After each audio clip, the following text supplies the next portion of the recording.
the top. Oh yeah. Talking wrestling, it's a wild ride. From suplexes to body slams, we got it all inside. Get ready for the excitement, the drama show. Talking wrestling, it's ready to throw down. Oh yeah.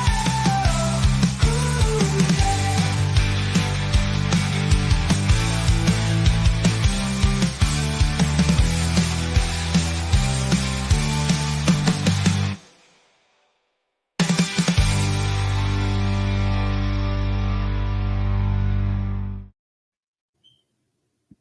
Hello and welcome to Talking Wrestling with Pondwater Dave. My name is Justin Davis, and I am joined once again this week by the First Lady of the Arn Anderson Fan Club.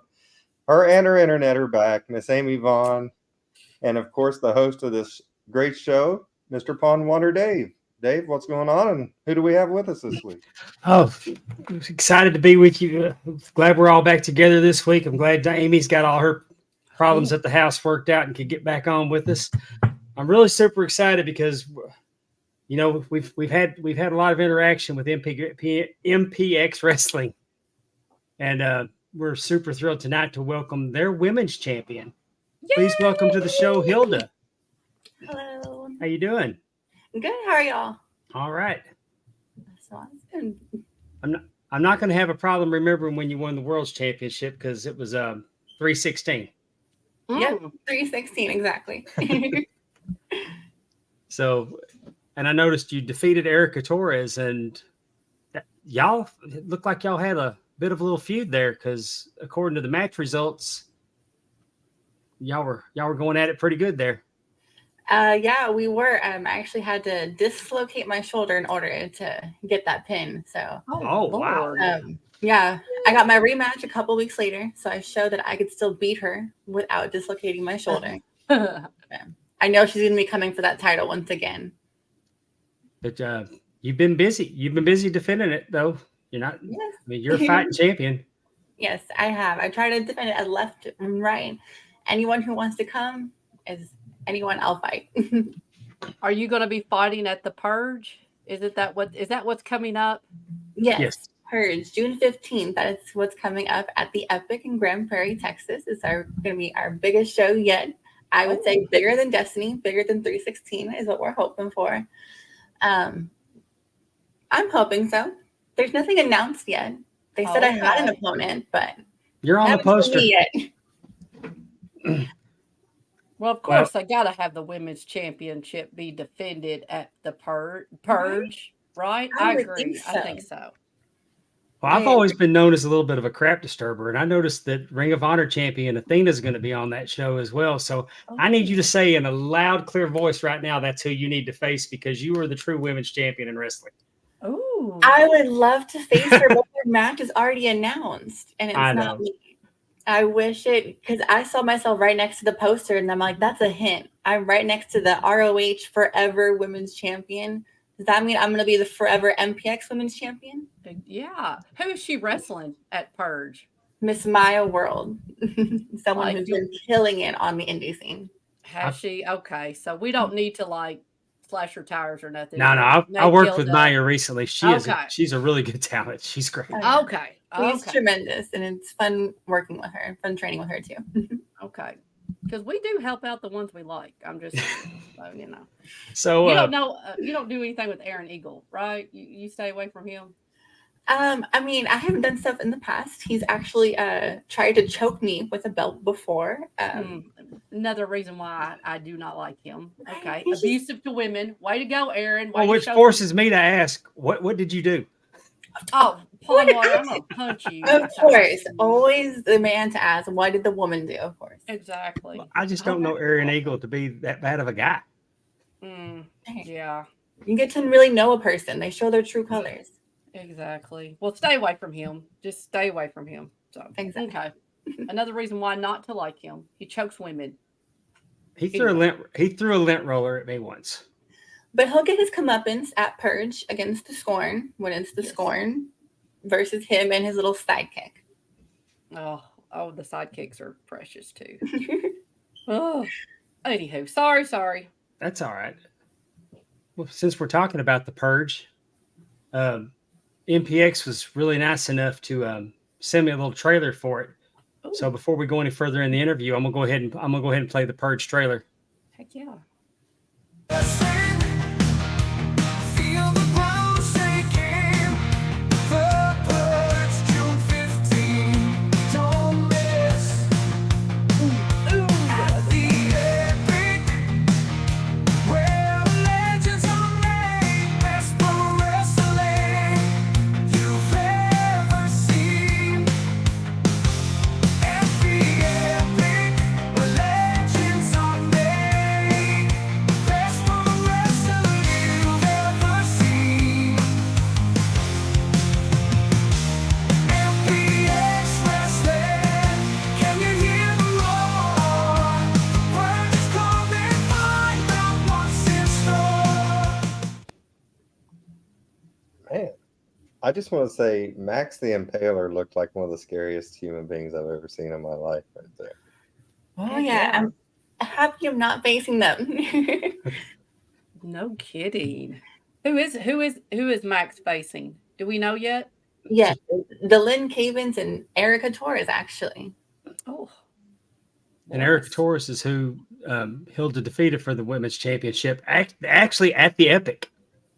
Oh, yes, the 316, right? Isn't that what you said? So tell us Cool. about the how great it was, because I know that you've been primarily MPX wrestler since you started. So how was it? Because that's a building that they run every week, and they don't venture out very often. So to venture out of y'all's home into the Epic, and for it to be such a smashing success that it was, what was it like for you to actually get your crowning achievement in front of a crowd that big? It was honestly unreal. Especially in the beginning, I had to like sit and let it like breathe in and just really witness all of it and actually just let it sink in what we accomplished at Destiny. It was quite beautiful. And then having my mom front row was her first time actually seeing me wrestle live. So it was really, really special. I got a really special picture from that moment. So I don't know. There'll never be nothing else like it for me. That's outstanding. So You said that's the first time she's seen you wrestle? Yes, she's seen like clips and stuff like that online, but she's never been able to make it in person. She kind of lives pretty far away. Oh, she does. Oh, so you got to. That is awesome. I bet she couldn't smiling. Yes, it was great.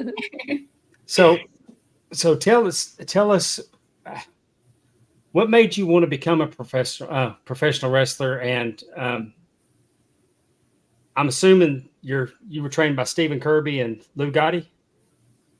I was trained by Stephen Kirby. My original trainer was Rolando Vidal in Corpus Christi, Texas. Okay, and currently trained by Athena and Matthew Palmer. awesome. Ooh. Yes. What made you decide to become a professional wrestler? I've done all the sports growing up. I was always a very athletic kid. I did like the soccer, tennis, volleyball, cheerleading, gymnastics, and then I was also really big into theater. I liked very like entertaining a crowd. It was, I don't know, what kind of drew me into I think wrestling, because it was that mix of both. It was like that happy middle. You can entertain, tell a story while being this really cool athlete. When did you start training? I started training back in 2019, in October, I think, of 2019. Okay. Yeah, and then COVID hit, so took some time off. We all did. Right, Yeah. exactly. And then found my home at MPX around 2021, 2022. Okay. You mentioned your mom coming to see you after it was over. Was she concerned for your well-being, kind of seeing it up close and you hitting the mat? Was she a little bit worried, I guess, after watching it?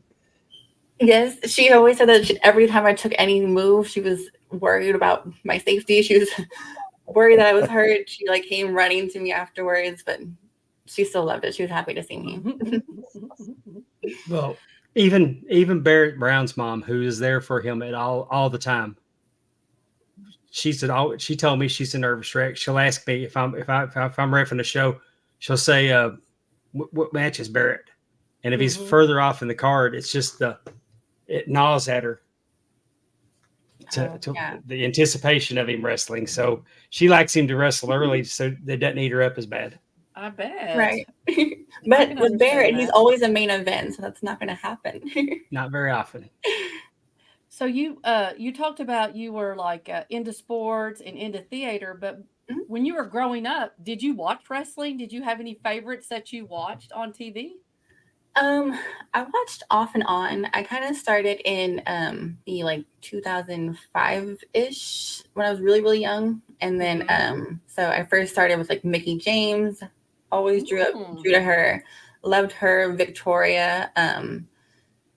Then kind of stopped watching, came back around like 2008-ish. Then I loved Ashley Massaro. She was kind of the ones that like kind of drew me more into it. Then I started watching like Muddies, all these women who could tell like had 3 minutes to tell such a long story, which I feel like is harder than telling a long story in a longer amount of time. They had such a short amount of time and they could really draw you in and bring this character to life that you knew exactly who they were when they stepped out. So it was like Ashley Massaro, Muddies, Michelle McCool, Mickie James for me. Oh, wow. It was Mickie James for my daughter as well. Yes. Love her. It's a good one to pick. She's still out there. She still has matches every so often, you know? I would let her beat me up any day. So if she wants to fight me, I will let her fight. She does work with OVW in the producing at Ohio Valley Wrestling. That's what she does. I forgot about that. She does. Right. So tell us. One of the things we're gonna make that dream match happen. That would be we're gonna have to put that birdie out in the universe. Yes, I would love that. Me versus Mickie James would be my dream come true. I'll make sure that parts are real from the show, and I'll tag her and see if we can get see if we can drum up some interest. So who have some of your biggest feuds been with since you started? My biggest feud is honestly, I'd have to say Morgan Mercy. I call her my bestie. She wouldn't say the same, but she's my bestie. She knows it, but she just wouldn't say it. So Morgan Mercy, her and I, we have had like multiple feuds in different areas of Texas. So she kind of follows me around. I think she's a little obsessed with me, but you know. Gotta watch those stalkers. Yes, and then right, definitely. And of course, Erica Torres is one of my bigger feuds as well. And I have to say her. I beat her for the championship. Okay. Oh, sorry. I was pausing for Amy. I thought Amy was fixing to ask something. I was getting ready to I talk over her all the time. When we're a 3-man booth here sometimes, I make sure.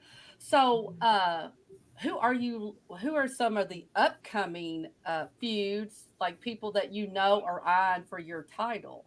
Besides what'd you say her name was? That you took the title from? Erica Torres. Erica. I was gonna say Eve. I said that's not right. Erica. Besides Erica, who are some others out there that you know are gunning for your title? I would have to hope Emmy Camacho. I've actually never faced her one-on-one, so that would be a fun match, in my opinion. I see her snatching titles everywhere else. So I would only think, since she's nearby, that she might want a little taste of MPX gold. Right. If you've got a belt, Emmy wants it. Right? She has so many, and I want some of hers. So it's about to happen. Ooh, title for title, or do something like that. That'd be kind of fun. Now, have you seen Emmy's brother Angel? Right, that's her brother. Yes. Yes. Yes. Do you know he like smacks the crap out of Pondwater? Every 100 subscribers that we have, he actually owes him several beatings, because we have like almost 600 subscribers to our YouTube channel. And Dave has said every time we get 100 subscribers, you know, he lets Vladimir Koloff, I don't know if you know him, he's out of Alabama. He beat him up. and Angel smacked him around. And now, Angel enjoys it way too much. Yeah, Angel does enjoy it. As a matter of I fact, don't though, know about I'm too actually much, injured but- right now, and Angel told me that he was glad because then I couldn't cheat him out of anything while I'm off. What do you mean you're injured? I've got a torn meniscus. Oh no. Jesus Christ. Is this like your thumb? Oh, I lost my thumb the other day. I mean, torn meniscus. I mean, how did you do that? Because I'm an Jesus. elderly, Amy. You. I was at work and I stepped wrong and it popped. Oh my gosh. I'm 58 years old. Things do not hold up well. And you tore it? Yeah, I You tore it. tore your. I'll be darned. Okay. I guess you know what? That's going to be a segment. What's wrong with me this week? What ailment is Dave today? Because Hey, one but day, this isn't just about Dave right now. We're talking about no, Hilda. I know you. I know you. She just said caught Emmy me by Camacho, and you just surprise. couldn't help yourself. No, I know. I couldn't about especially Angel because he's my friend. But I mean, he's sweet, but if you give him the chance to chop you, oh my goodness, he won't hold back. He did not. No, And Dave's thought he really good didn't do a good job and really wants to do it again. Yes. And he gets to because of that. He gets to. So anyway. I've been in a match with him and Ocho. It was a 3-on-3 person tag against End of the World Party. Oh my gosh, girl! How did you? What?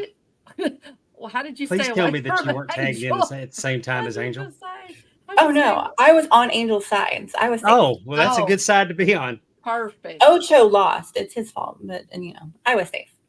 Okay, well that's good. Yes. Oh my gosh, I would not want to be looking across the Oh, no. ring to Angel. I don't I've know been in how- the ring with Angel before, and a fan hit the ring, and I didn't know it. Oh my Because I couldn't god. see around Angel. Oh yeah. It's the truth. I mean, I couldn't figure out where he was going. The fan hit the ring. Angel is pretty good. So you've been on a 3-on-3 match. So you've done all kinds of different things. Have you done any kind of like gimmick matches, like whatever? Like we just saw barbed wire or cage match the other day, or do you do anything like? Have you had any kind of crazy matches like that? yes, I have had a couple. She I've looks had so sweet. I just can't Yeah. imagine. She's doing, like thumbtacks. She and just stuff. told you she teamed with Angel, so I got the feeling that she might be inclined to pull a little hair. Well, me and Angel is one of my matches that I had where it was a hardcore match and Angel bled everywhere. Oh my goodness. gosh.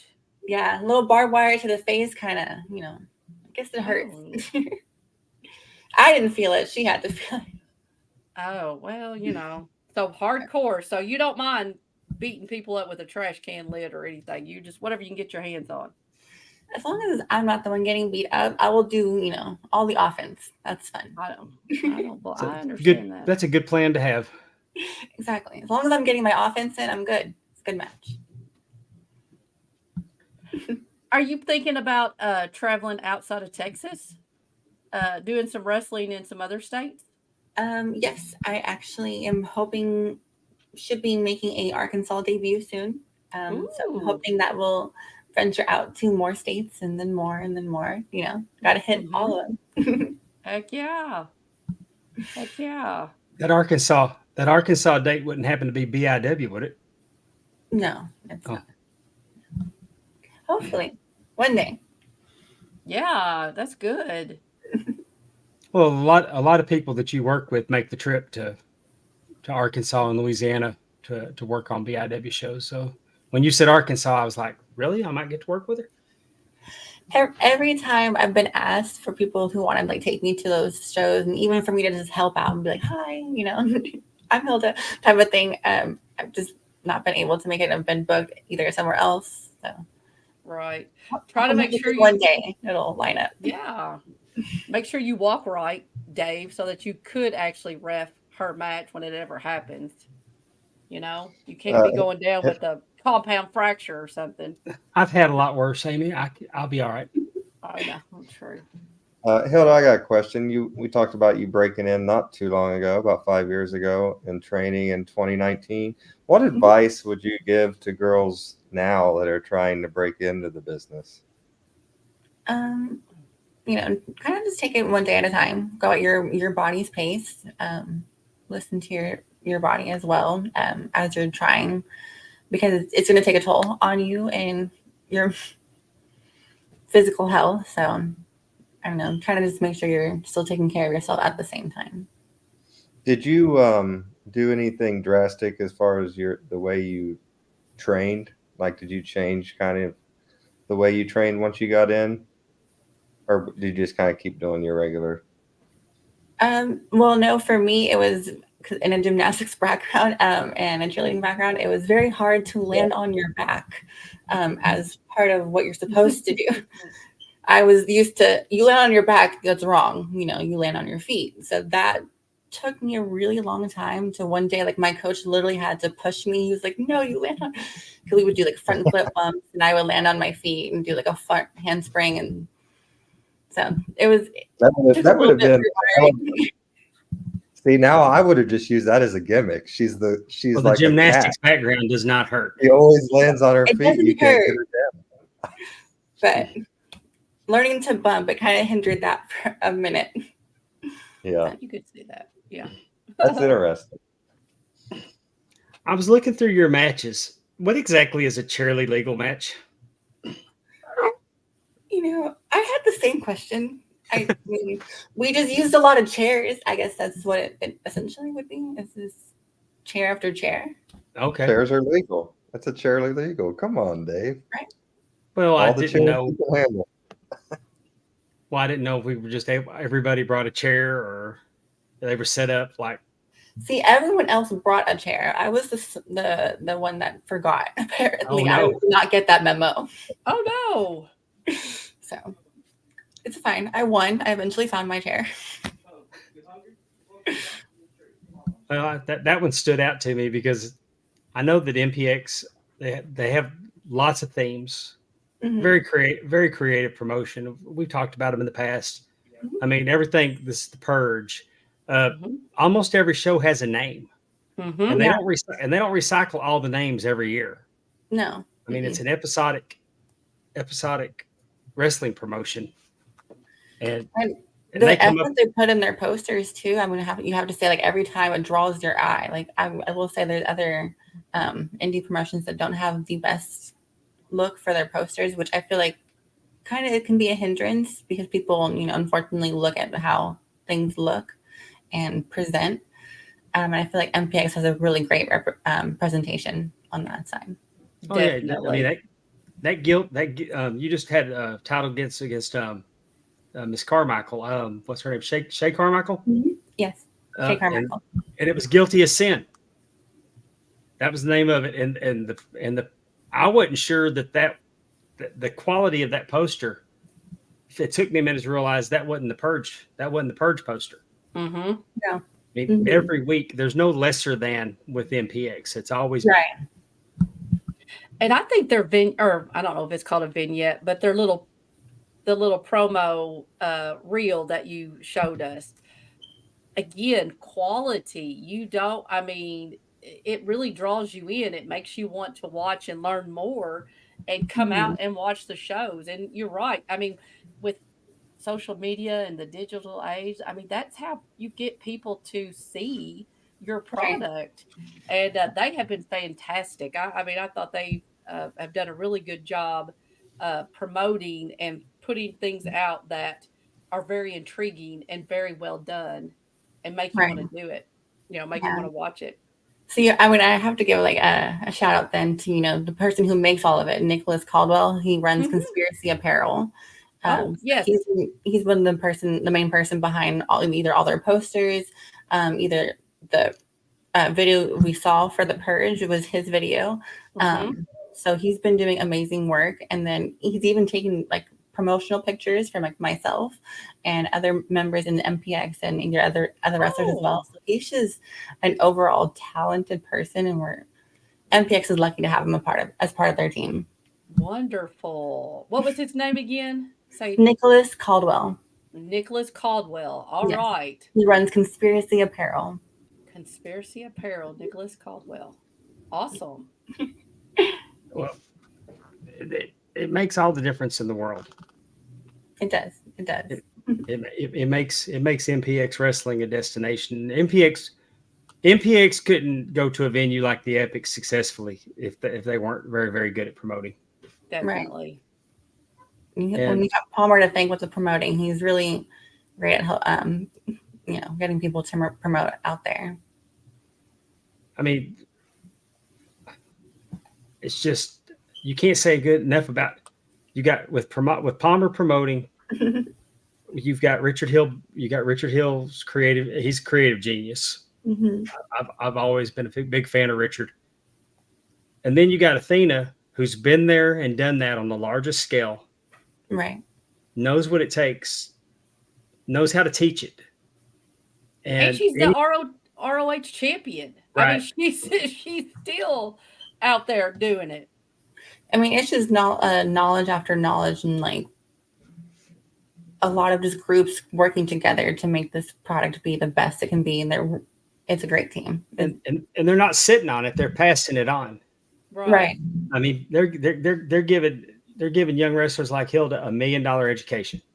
Definitely. Things that will benefit them greatly if they go to an OVW or an NXT or an AEW or TNA, NWA. So Exactly. And I think I like that it's episodic too. You know, again, I feel like you get into the habit of seeing it, being there, doing it, and you get more, more time in the ring. I mean, they say all the time, like that's really where your education can come from. You can talk all day about how to do moves and stuff like that, but when you're Right. in the ring, you're getting that education in. And with it being episodic, like, Thursday night, that is what, is what's going on. And you never know who's going to show up. I mean, like you said on the Purge, here comes Athena and Maxie and Paler. I mean, there are some really interesting characters that are coming in to the show. And we've had people in the past too. We've had Alex Shelley. We had Fuego recently on an MPX episodic show.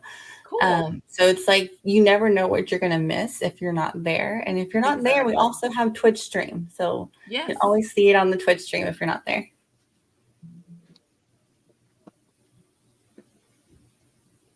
I just lost my train of thought. well, that would imply that you. I did, and I was waiting. I was waiting to get it in. Let's Well- all stare at Dave. No, don't do that. Don't do that. Then I've got to go back and edit out the awkward silence.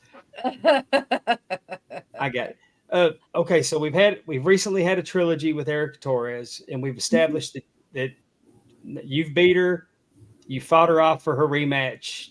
You're up in the series. Mhm. You've defended against Angel Blue. You defended against Shay Carmichael. So what's next for you? Yeah. And I mean, I know we're moving towards the Purge, but it's not like that they had you sitting on the title waiting for the Purge. You just defended it last Saturday.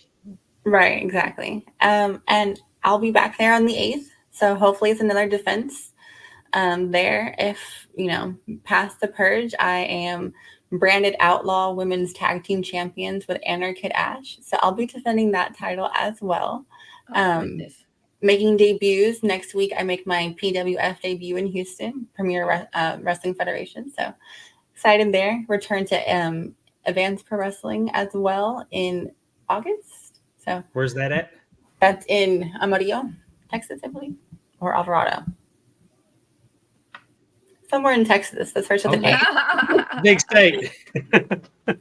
Mhm. So you're a tag team champion also? Is that what you just said? Yes, I am. I actually won it the week before I won the MPX Women's Championship. What a 7 days you had. I did, yeah. Walking home with 2 titles. I saw the picture Awesome. with you in the belt. Where exactly is Branded Outlaw Wrestling at? San Antonio. In San Antonio. Yep, at the Woodlawn Gym. Usually like about every 2 months, I believe. Your bag got a lot heavier in the last week or two. Then It did, yeah. yeah. In a week time span, I was like, oh goodness. yeah. Yeah, really. She's like putting in Bruce. the miles, and those road trips down 35 to San Antonio are so long. Are they still working on 35? I guess every time I go, yeah. They always find something new to work on. If it's not one part of it, it's another part of it. My last trip to San Antonio was probably 15 years ago. Yeah, they were working on it then too. Oh Yeah. my. I like We Drew's got a question question. here. Yeah, go ahead, Amy. Well, no, I was going to say, can you bring it up, Drew? Drew Yeah, Drew reviews. reviews question. I think that's a good one. It says, Hilda, do you prefer singles or tag wrestling? Mm, I would probably have to say singles. I mean, I love tagging with Ash, but you never know what's going to happen. I've had bad tag experiences in the past before with Morgan Mercy. She Mm. booted me in the face Mm. after one of our matches. So they're kind of unpredictable, and I'm unpredictable, so that doesn't always mesh well. Okay. Plus, she's being the women's champion. She's got a target on her back. True. Exactly. That's very true. Good question. Thank you, Drew. And want to thank everybody that we got watching, rolling with us in our chat tonight. Heatherific's here. Heatherific's been in there. She's very complimentary of you too, Hilda. I don't know if you saw all the nice things she's been saying about you. Oh no, I haven't. We got Willie Buck, Terry Weaver, Coach Keith Morrison. Thank y'all all for joining us tonight. Heather Whitley. Well, thank you.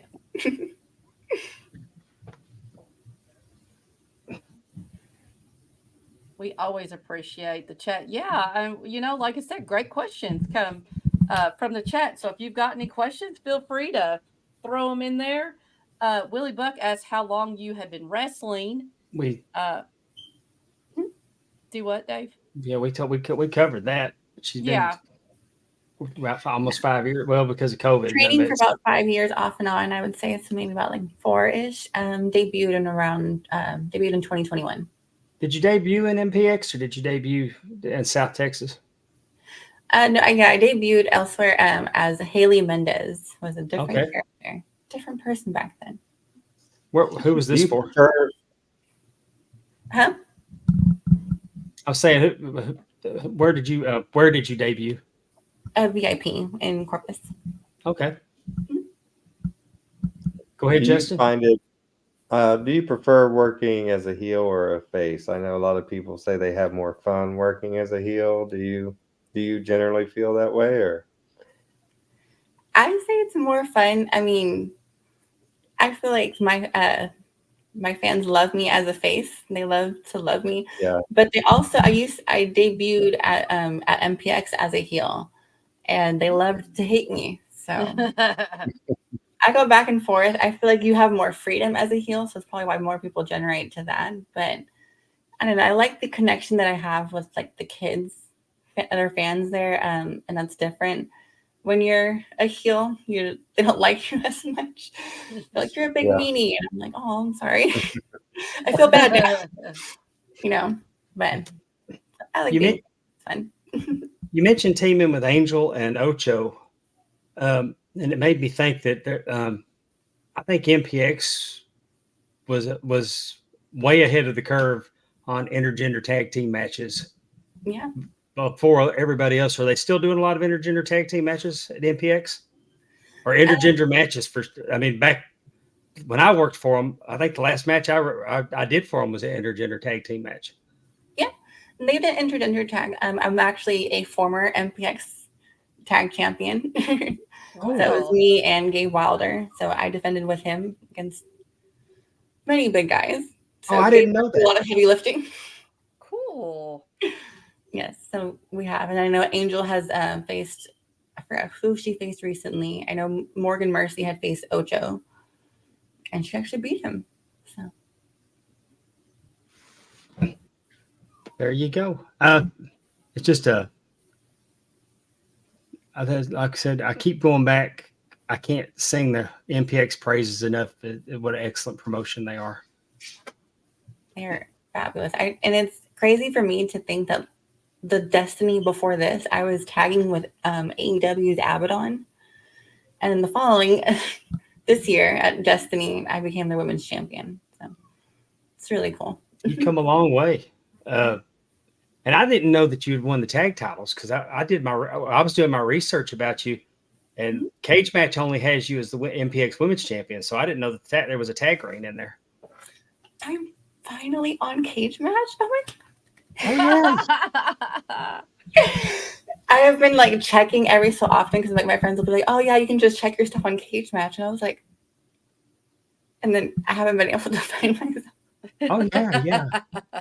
I'll That's really send you the cool. link. I'll be glad to send you the link. Yeah, it was a very But- short time that I had the tag champs. I returned it to Prince. He got injured, so I just took over. Oh, okay. So I you never got to, formally won it, but they do recognize me as one of the champions. well, there you go. So, is there? We talked about the ones that brought you into this, that wanted you. It gave you interest to be a wrestler. We've talked about the ones you faced. Is there anybody out there right now that's active that you're just really, really hoping that you can get a match with? Mickey James Not excluded. Not named Mickey James. Yeah. Well, I mean that it's actively participating on the independent circuit. Yes. Yeah. She recently returned to the independent circuit, so she's always been a big dream match of mine. I've loved her ever since she debuted as Vicky Guerrero's marriage consultant. So Alicia Fox or Vix Crow. I am obsessed with her, so I would love to one day, meet her in the ring. I would be a dream match for me. Cool. You said Alicia Fox? Yes, Mhm. Alicia Fox, Miss Foxy. And what a lot of people don't know is that Alicia Fox is how great of a wrestler she is. Oh, I She looked did more a character lot of work. my work from her.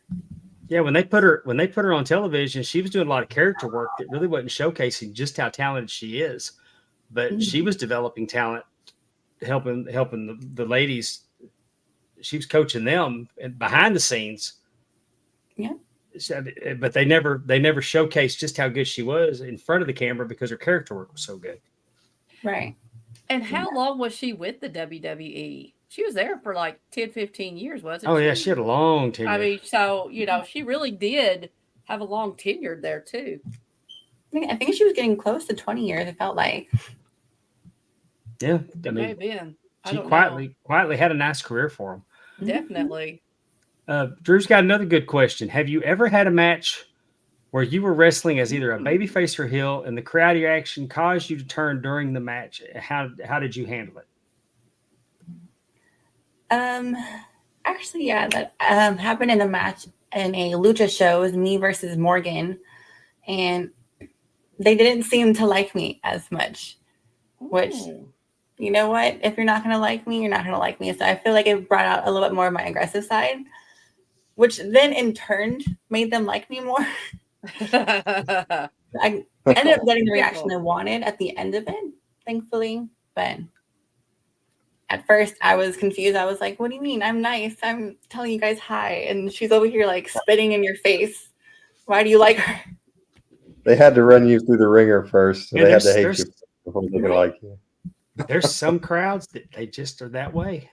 Mm-hmm. And yeah, I didn't know what it was, but I got them at the end. So that's what matters. Well, as long as they're making noise. Right. Exactly. Because if you ever have one of those matches where nobody's making any noise, Yeah. those are the most awkward. I know that.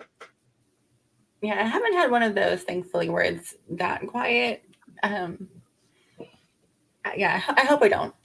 Yeah, I hope you don't. The whole place gets quiet when Dave goes out to referee, is what it is. Yeah, I'll kill a crowd on you. You don't want me to referee for you.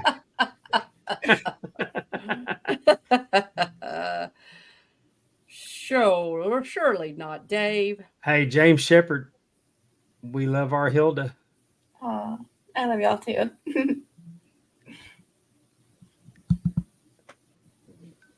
Well, Hilda, do you have a merch store? I don't have a merch store. I have merch coming soon. It should be out in the next month, I'm hoping. So stickers and shirts coming out. Nothing yet, but soon. Okay. Heatherific, what favorite, most exciting trick or stunt do you like to do? I guess you want to know what your favorite move is.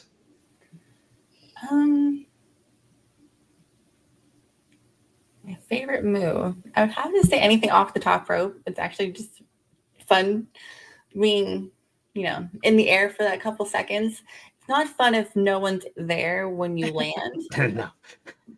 But if you hit someone and you land on someone, then it's pretty nice, actually. Do you have a finishing move that's like an aerial, I guess? What's your finishing move? So my finishing move is called the dollhouse, and it's the Meteora. I do it either from the top rope or I do it running to the back, and I slam your head into the mat. So I have two variations of it. Oh, cool. Good slam always helps win the match. Exactly. I'm gonna have to get over to that Twitch channel. Yes, it's a lot of fun. A lot of good matches on Twitch. If you haven't seen MPX in a while, you can always take a look back. I need to Watch that match, me versus Angel Blue. See her bleed everywhere. She throws me into a chair table. Oh, I definitely will go out of my way to see that. I've got a funny Angel Blue story. Oh, do you? Yes, we're working a show in East Texas, out in Tyler, and she's going to go to San Antonio next night to work. Hmm. Well, she's like, "Hey, you want to go to San Antonio?" Well, it's sold to me like there's going to be a carload head down to San Antonio, work this show, and come back.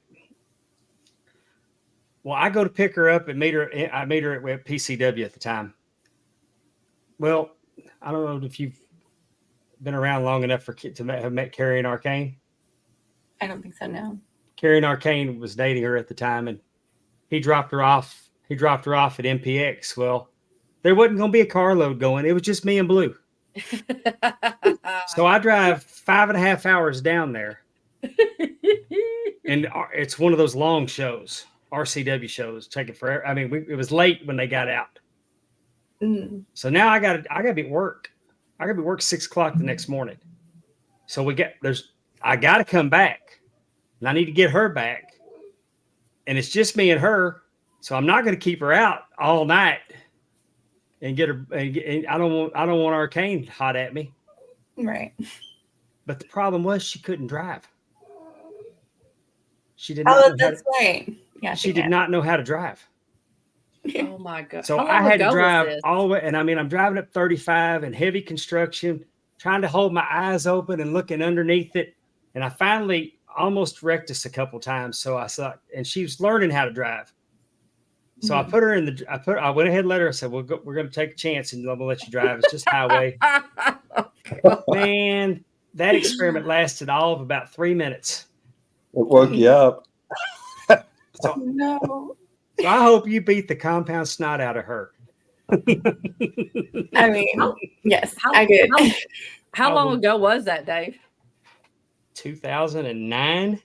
Oh my goodness. Woo! Does she know how to drive? 2008?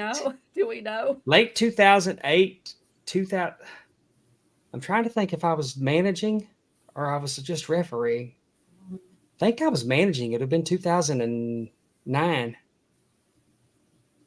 I just know that I learned early on. I'm not road tripping with Angel Blue anymore.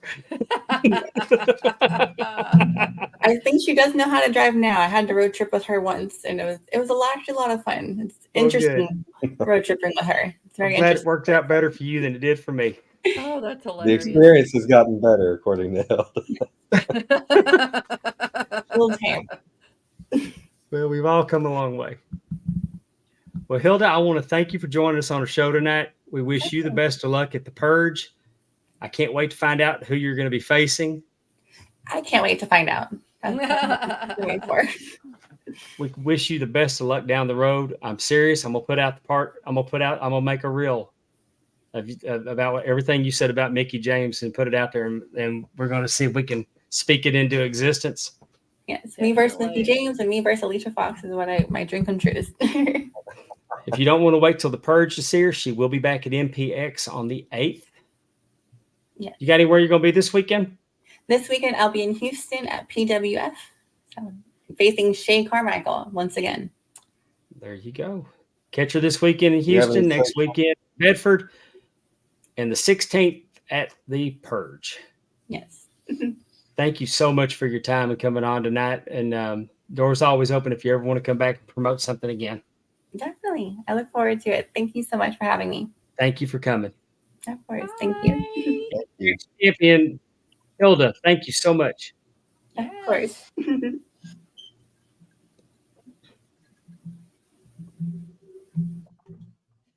She looks too sweet. You know, I bet she really is though. She's a badass. Like you could tell. Yeah, Like, well, Stephanie. oh, you know. Stephanie asked me earlier if she faced her heel, and I was like, I don't know. I'm assuming that. And then when she said she teamed with Angel, we know how Angel is. But then she wrestled Eagle, and we know how Eagle is. Mm. She So seemed I too think sweet it's safe to to be say heel. that she's well loved at MPX. Yes, I Yeah. can totally see why. She's adorable. But I Well, like how she's like had all, I mean, she obviously is not afraid to get scrappy. And I mean, she's had people are bleeding, their chairs, she's hardcore. Like, you know, she's not just, you know, there's a lot of exterior there. So she's a sweet girl, but she, you know, will whoop your ass. Kind of like me. Oh, I'm gonna yeah. show y'all. I was gonna say, I meant to show this while she was still on here. I've got the event poster. If we can get our Oh, get look at Steph that. to remove the overlay so we can see the poster. Oh, I thought you were going to remove Angel or No. Aaron Eagle. I was really thinking that looks that like would the be chicken better. champ Jay-Z Flair right there in the middle. In that suit.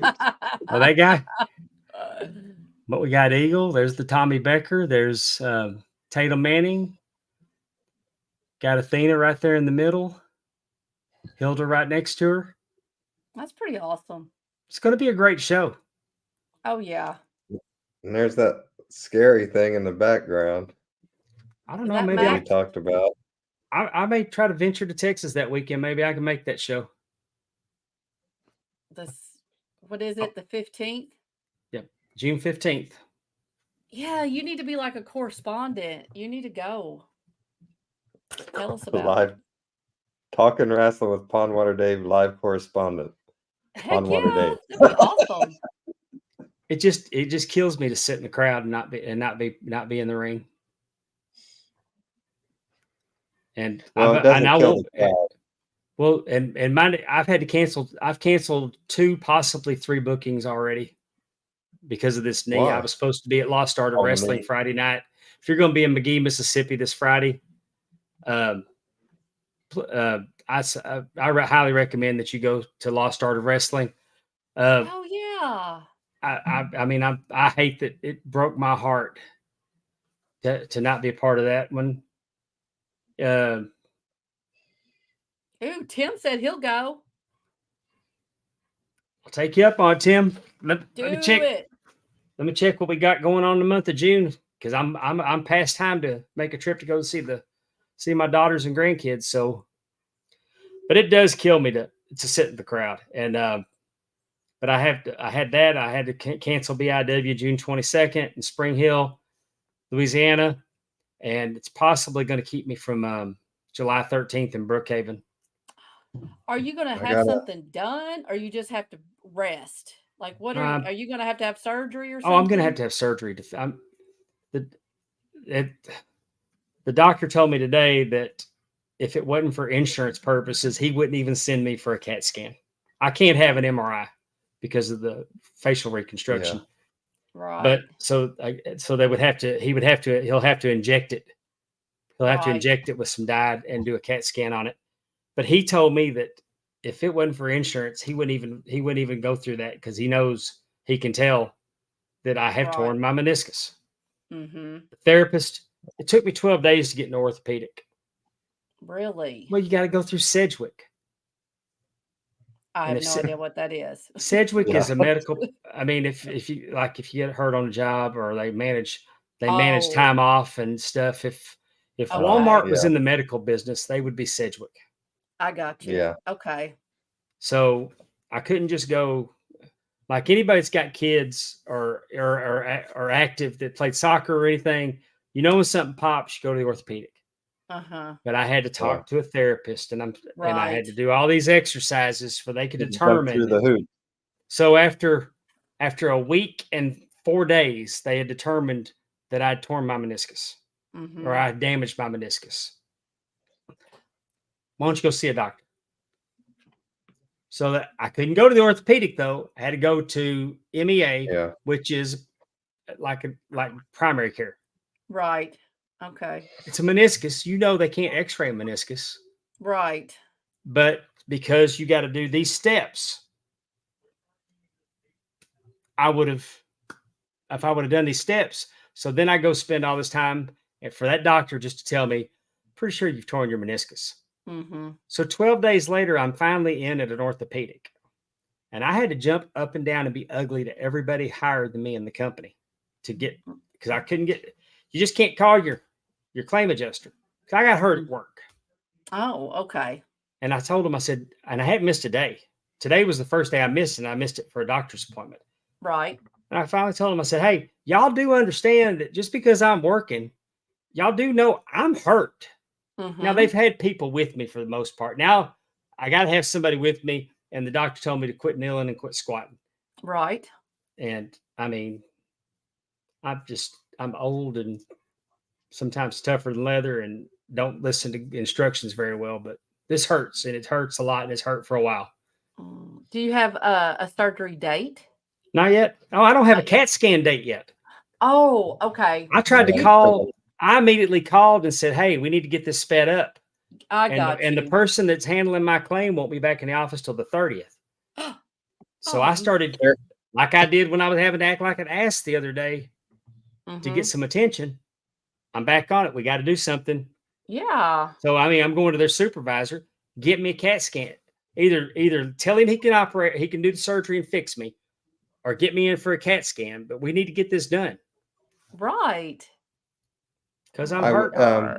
That is so. I just got peed on, so I've been holding this little thing. This is the newest addition to the Davis family. That conversation could have gone an entirely different way. Yeah. Adorable. So let me know, everyone, what should his name be, because he is nameless right now. So Okay, so we have Owen. we got Owen and Ellie are the two Do that I you have want to so stick to Hart family, Bruce? Are we Well, going to do Brett? I What do, you but want? I don't know if my significant other does, so I'm guessing that's a no. So we need to kind of like, so Brett is out, like some So obvious Jim names the are out. Anvil. Jim the Anvil is out Jim because that was Anvil is this out. was Okay. Name him Walt. What up, Like Waltzman? Stewart. Like Waltzman, because didn't Waltman piss on the Undertaker's motorcycle? Oh, Lord. It's all about wrestling. Yeah, you could do Nate for Natalia.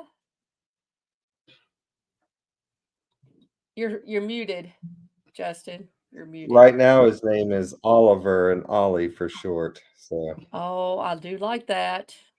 we Does he have cry a lot? Owen and- no, he's actually, the thing I like about him out of the 5 puppies, he's very independent and he just kind of does his own thing and he's pretty chill. Okay, if he cried a lot, I was going to say you can name him Brett. Oh. Look at you. Caused him Justin to walk away. The hell with y'all. No. Well, I do what I do. So I had to anybody get watch it any out. interesting? Brett slander. Now that I've cried about I'm done crying about my leg. That was a pond water predicament. Your leg. Well, Teppy I'm says- handling it like a champ. And because I'm handling it like a champ, I probably deserve a wrestling belt. And if I was going to get a wrestling belt, I would get it from Big Time Belts. Big Time Belts on Facebook. At Facebook, you go to there. It has a group. It's called Big Time Belts. Join the group. We can make your belt dreams come true. This North American custom belt was made by Big Time Belt with high quality and low prices. If you're a wrestling promoter, you can go to Big Time Belts. There's no reason to send your champion ever to the ring with a toy that you put stickers on when you can have television quality belts Mm-hmm. Affordable. I mean, for under $300, you can get a 4mm zinc professionally done belt, however you want it. Mm-hmm. You know, the Arkansas Wrestling Association's open weight champion I like that one. got his belt from Big Time Belts. Look how beautiful that belt is. That Look at the is colors. nice. Right in time for Memorial Day. Hey, how about That that? one. The Was was that the sorority Alpha? champion? I don't know how Delta Sigma. What is that? What is that little? I've never been in a sorority. I don't know their names. yeah. But a sorority, ladies love belts. Heck yeah, we Allison do. Faye coming in clutch saying that is Delta. Oh, No Theta. Thank you. Duh. Delta Sigma Theta. They went to Big Time Belts. Russell Chu, Hair Guru King, went to Big Time Belts, and he went big time with this belt with all those stacked plates. Look at those barber chairs. I love the barber chairs on the main plate on this one. Mm-hmm. Look at that leather. Just beautiful. You beautiful can't call colors. yourself the king of haircuts if you don't have a belt. I mean, yeah, it just goes with it. There you go. If you don't have a belt, you're a pretender. The Summit Wrestling Association, crown champion. Well, I tell you what, Muhammad Zubair is just showing off with his color leather. yes. How about this? More colored leather. Look, the painting. His belts are so bright and colorful. Look Little at snake on the back. USW Tag Team Yeah. Champions are sporting Big Time belts. And then our friend Tim Robinson got the AMW Heavyweight Championship made. It had been a dream of his for 15 years, and he finally got it done. And then he got the wrestling bug, too, and he got the junior heavyweight belt done. And I've got it on good authority that we are fixing to get tag team belts made. I love it. I love it too. And if you go to Big Time Belts, you're going to love it. Make sure you mention that you heard about it on the Talking Wrestling with Pondwater Dave. And we thank Big Time Belts for sponsoring our show. Allison's asking ice cream questions over in the chat. I told her the other night we were watching the pay-per-view, and I told her there was a pretty good chance that she was going to see me do my eat a half gallon of ice cream trick, because I had asked my wife to bring get me some of that new Bluebell A&W root beer float ice cream.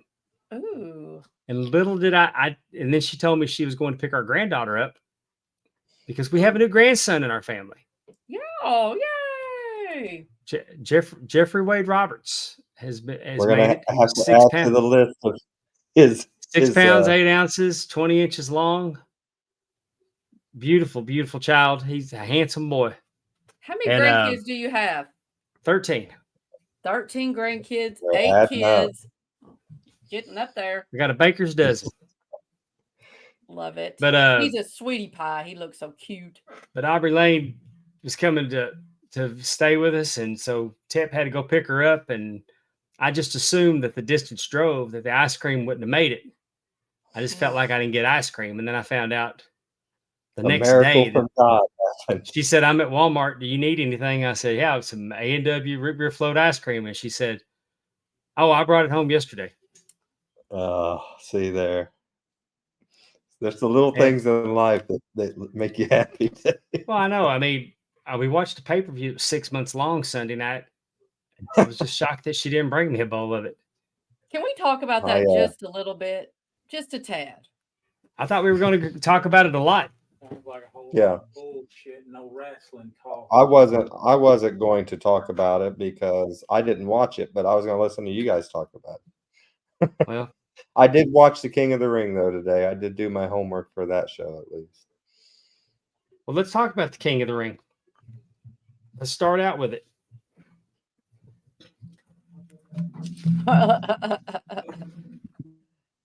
So what Dave is saying, unless Stephanie brings him the ice cream herself, he's not going to go look for it.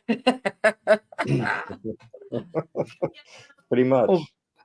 Well, no, I mean she'll bring me dinner in here when I'm doing those watch-alongs. Mm-hmm. So I normally eat at my desk.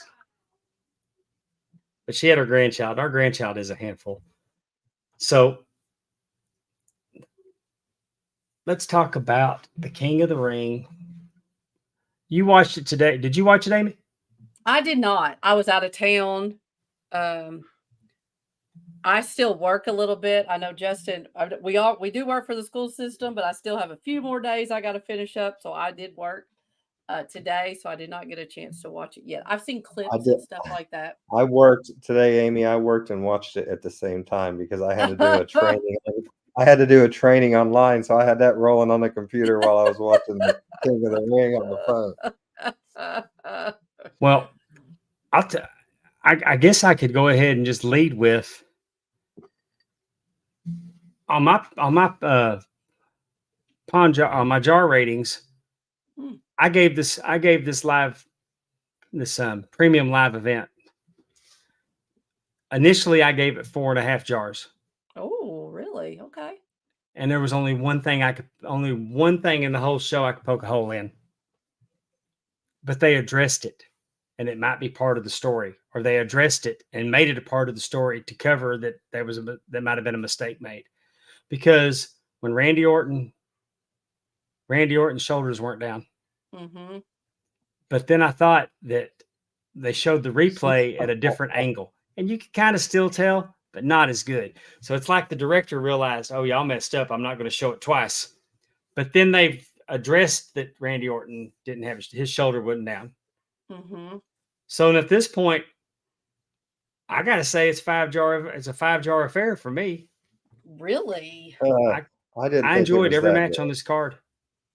I just have a question though out of that whole synopsis. Since when do you start caring about when someone's shoulders are down or not? Because you didn't seem to care at Ric Flair's last match, and now you're upset about it. Rick pinned Jeff. Jeff's shoulders were down. Jeff didn't kick out.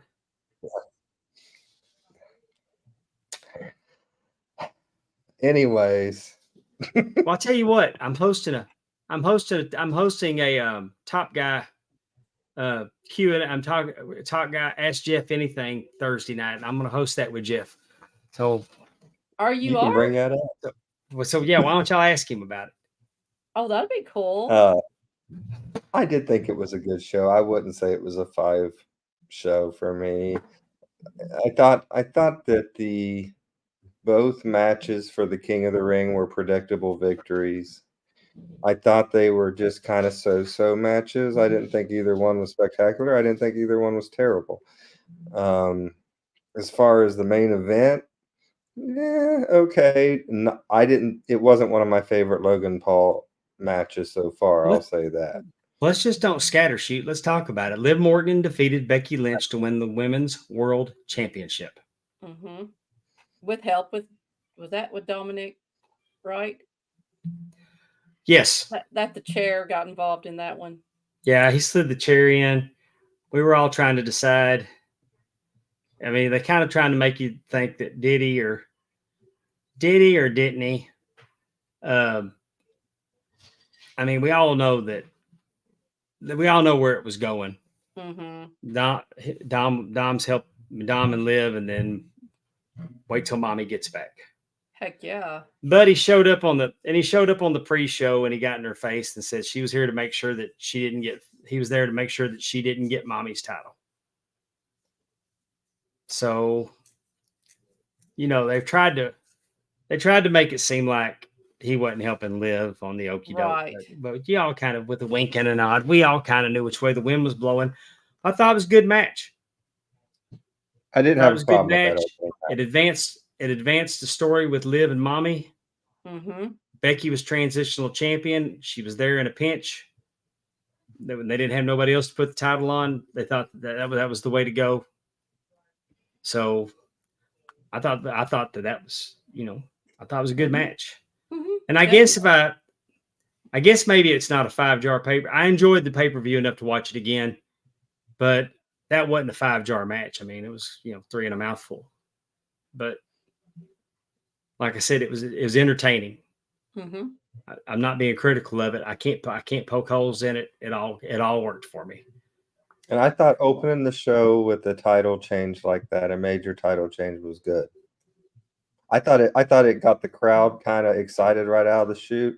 I will say that was one good part of the show throughout. I thought the crowd was pretty it wasn't a France crowd or anything like that, but it was That pretty Saudi damn crowd. good. The Saudi crowd's come a long way, because you remember the first one, they all had them. They just had people that were invited, and they were all sitting like in living room furniture all around the ring, and Mhm. Yeah. it was kind of like almost- that they were just there and they weren't paying any attention. And Yeah. but, I mean, you look at where they started in Saudi Arabia to where they are now. Three matches on this card were women referees. The crowd was into it. They had belts on their shoulders. They had signs in the crowd. They were there for it. They were engaged, and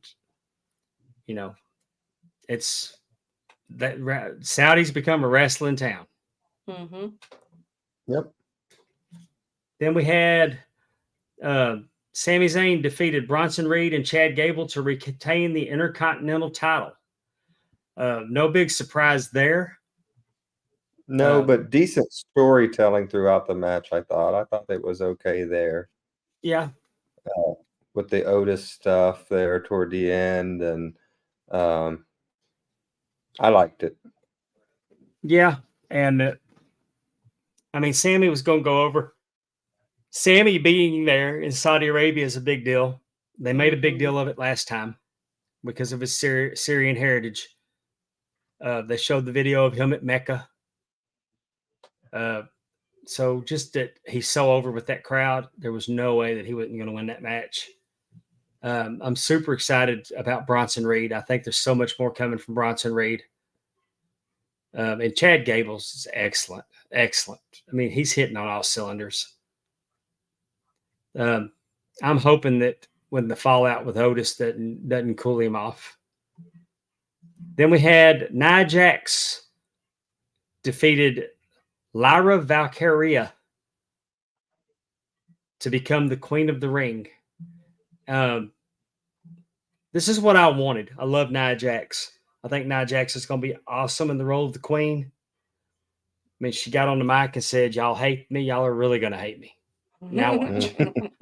But I like the Triple H is in the ring when there's a big achievement with a performer. Triple H is Johnny on the spot to congratulate them, and he makes a big deal about their achievements, whether it be in the ring or it be backstage. I think that he's the boss now, and he's I like that they're showing him more, that he is being involved almost on every pay-per-view. You see him in some which way, and I think that's important, especially right now when I think we're still in what you would call a transition period of the switch from Vince over to this new group. And I think it's important for Triple H to be out there and be seen. I'm glad that he is, that he is the face of the company now. And Lyra Valkyria, I can't believe they let her keep that name because it's so close to Talia Valkyrie. Yeah. And but I'm saying she's great. I watched this pay-per-view with Eric Bischoff, and Bischoff was really impressed by her entrance and her presentation. And she's not hurt by this. And look at that finish. It looked dirty. Yeah, it did. How could she be hurt by this? I mean, she just came off. If you watch the slow-mo, she landed closer to her pelvic area and not so much on her stomach. But it looked so good. And so, it's so convincing. And I'm glad she didn't kick out. And I think they're kind of leaning into the clumsiness reputation that Nia has. Yeah. But Nia is she's been so good since she got back. I'm excited for her. She's going to get a title shot as a result of being the queen. And just overall, I really like that match. I mean, like I said, I love this is going to be going to be a broken record this whole pay-per-view. That I like this. I really thoroughly enjoyed this presentation. You know, Drew makes a good point. I mean, I know that you're a big fan of Nia Jax, but she does have some go away heat. You know, I mean, she's not everyone's favorite. She's mine. It'll be interesting. Has Well, been. that's what I'm saying. You know, Yeah. that'll be interesting to see how that goes on. As her being the queen of the ring, if she if she is able to bring some haters over. I just think that she's always needed this push. She is the right person to handle this push. I think, yeah, isn't her in-ring work Ricky Steamboat? No. Do I expect it to be? No. Do I think she can be like the Yokozuna? I don't mean that to be, but like a big bad, like a Vader, a big bad nasty heel for the women's division? Absolutely. And I think she's perfect for that. All she needed was a little push like this to kind of legitimize her in the eyes of the fans, I think, with to be in the main event with some of these other ladies. But I think that this push has accomplished that. And I really am enjoying what they're doing with her. Me too.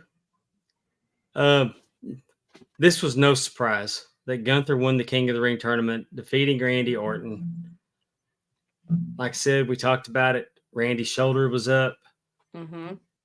Triple H alluded that he thought Gunther would give Randy, when Randy's back from, he was kind of beat up in that match. He thought that that Gunther wouldn't want it like that and would give Randy Orton. Kind of made it sound like he would defend the King of Ring to Randy Orton, which I thought was, I couldn't see a scenario that Gunther would do that, but because Gunther's good in the King role. Mm-hmm. And then we had Cody Rhodes.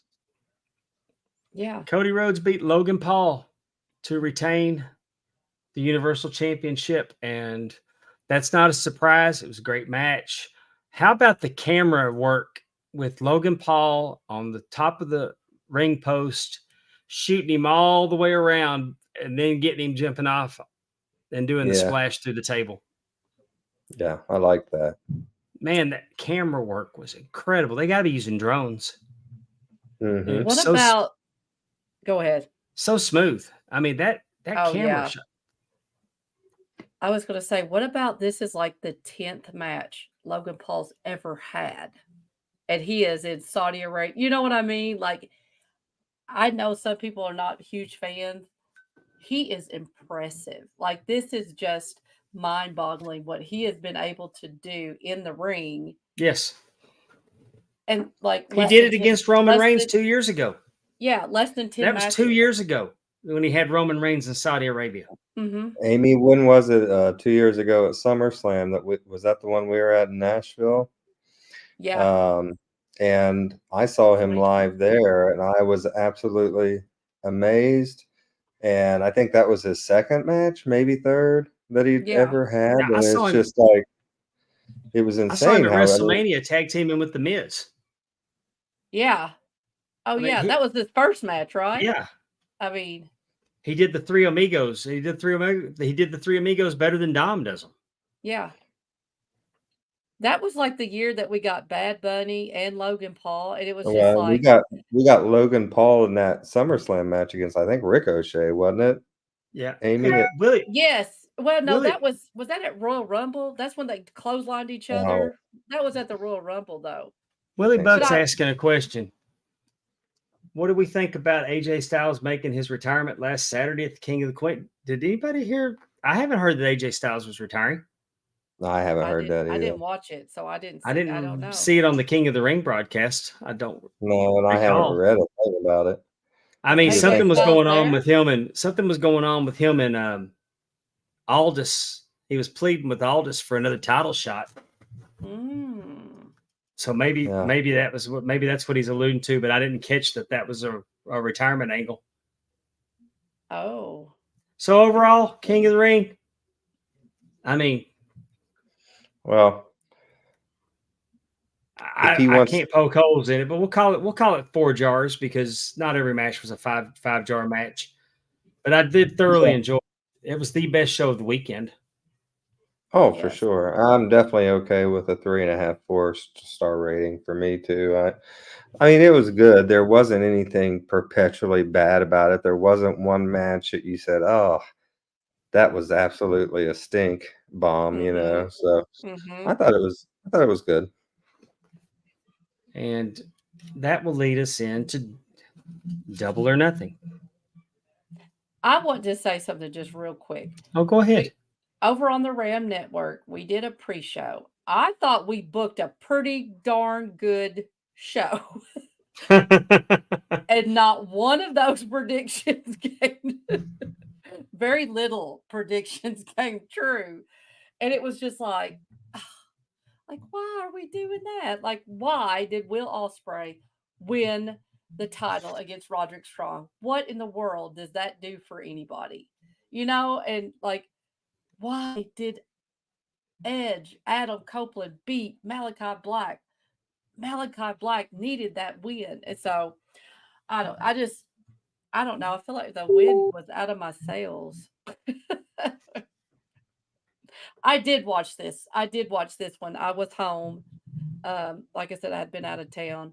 I did watch this one and was disappointed that they did not follow our pre-show Pond Water and go along with some of the things we had said. Well, I'm not surprised at all. No, I'm not surprised either, but I thought we had booked a pretty good show. I thought we did too. And they kicked this thing off right out of the gate. Mm-hmm. They kicked it right off out of the gate with Will Ospreay against Roderick Strong for the is that the International Championship? Is that what they're calling it now? Yeah, international. Yeah. I love Matt Taven. Mm-hmm. I love Matt Taven. There's too much bullshit going on in this match. It just needed to be Ospreay, and Roddy could have just put on a banger. But they were interfering. You had a spot where the referee was over on the ropes with Roddy, and one of them got in the ring and ran and hit the ropes next to the referee like the referee wasn't going to see it. They buried that referee over and over. He caught Wardlow in the ring. Right. Yes, I saw that. With his hands on him. No disqualification. They just and you're gonna I'm trying not to use F-bombs. Right. But this had the chance to steal the show. Mm-hmm. Will Ospreay's probably best wrestler in the world. Top 3. Easy. Roderick Strong's no slouch himself. But you just all that gaga. You don't need it. Right. But you buried the referee. I mean, and that's how I watch it. Now I always disclaim that I watch wrestling through the eyes of a referee. Mm-hmm. Just how I feel. And to do all that and still lose the championship. You're not good enough to cheat. Right. You're not good enough to cheat. When are you going to get in the ring and do a move off the ropes while the other guy's pulling the referee? You cheat behind the referee's back. And it was cluster. Y'all screwed the pooch on that one. Yeah. And I kind of thought that Ospreay would get his hand raised. I didn't think he was going to get the belt. Mm-hmm. But then, like I said on the pre-show, if he wrestles Swerve at Wembley Stadium and he wins championship, that means that the international championship is vacant. Mm-hmm. And if the international championship is vacant, what do? Tournament. They have a tournament. And Tony Khan do love him some tournaments. Oh, man. So there you go. And but he's the champion, the international champion. I'm for it because Will Ospreay is awesome. But you don't need that Mm-mm. You don't need all that when you got the best wrestler in the world in the ring. Agreed. Hurt and jerking your show.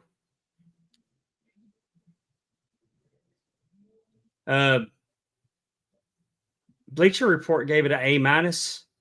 The I'm whole giving it 2. show? No, Or they gave just that this match an Oh. A minus. Oh, okay. I'm gonna give it 2 jars because of all the bullshit that went on through it. Mm-hmm. Next up, we had the Bang Bang Gang versus the Death Triangle for all the trio belts, all 9 of them. Crazy. All 9 of them. The unified 6-man It hurts. belts. This is why I did not watch this show. It hurts me to even listen to you Well, describe Jay it. White and the Bang Bang Gang will throw the belts. They did it on TV the other night. They threw all the belts in a wagon and brought them down to the ring because you got the Ring of Honor 6-man, you got the AEW trios, which I hate to even say, and I guess they got the custom scissor belts Right. from the Acclaimed. So they're carrying all those belts. So they got 9 belts they're carrying to the ring, and I think it's a rib because they got them a wagon and they're trying to all hold them at the end and legitimately That's the drop good thing about Jay White's head. that's the good thing about AEW is you're really never sure if it's a rib or not. Right. I mean, this was another one of those matches that Rick Knox was out there for. So you know what we're gonna do? We're gonna gently bend over the rule book and Mm-hmm. not even bother to apply grease and do our worst. Gosh. So that's what they did. And I mean, for what it was, for the flip flop and fly and all that other stuff, man, I love Jay White. I'm hoping that all this 6-man action with Jay White is just a placeholder until they got a place for him because they've been so heavily stacked with what's going on right now.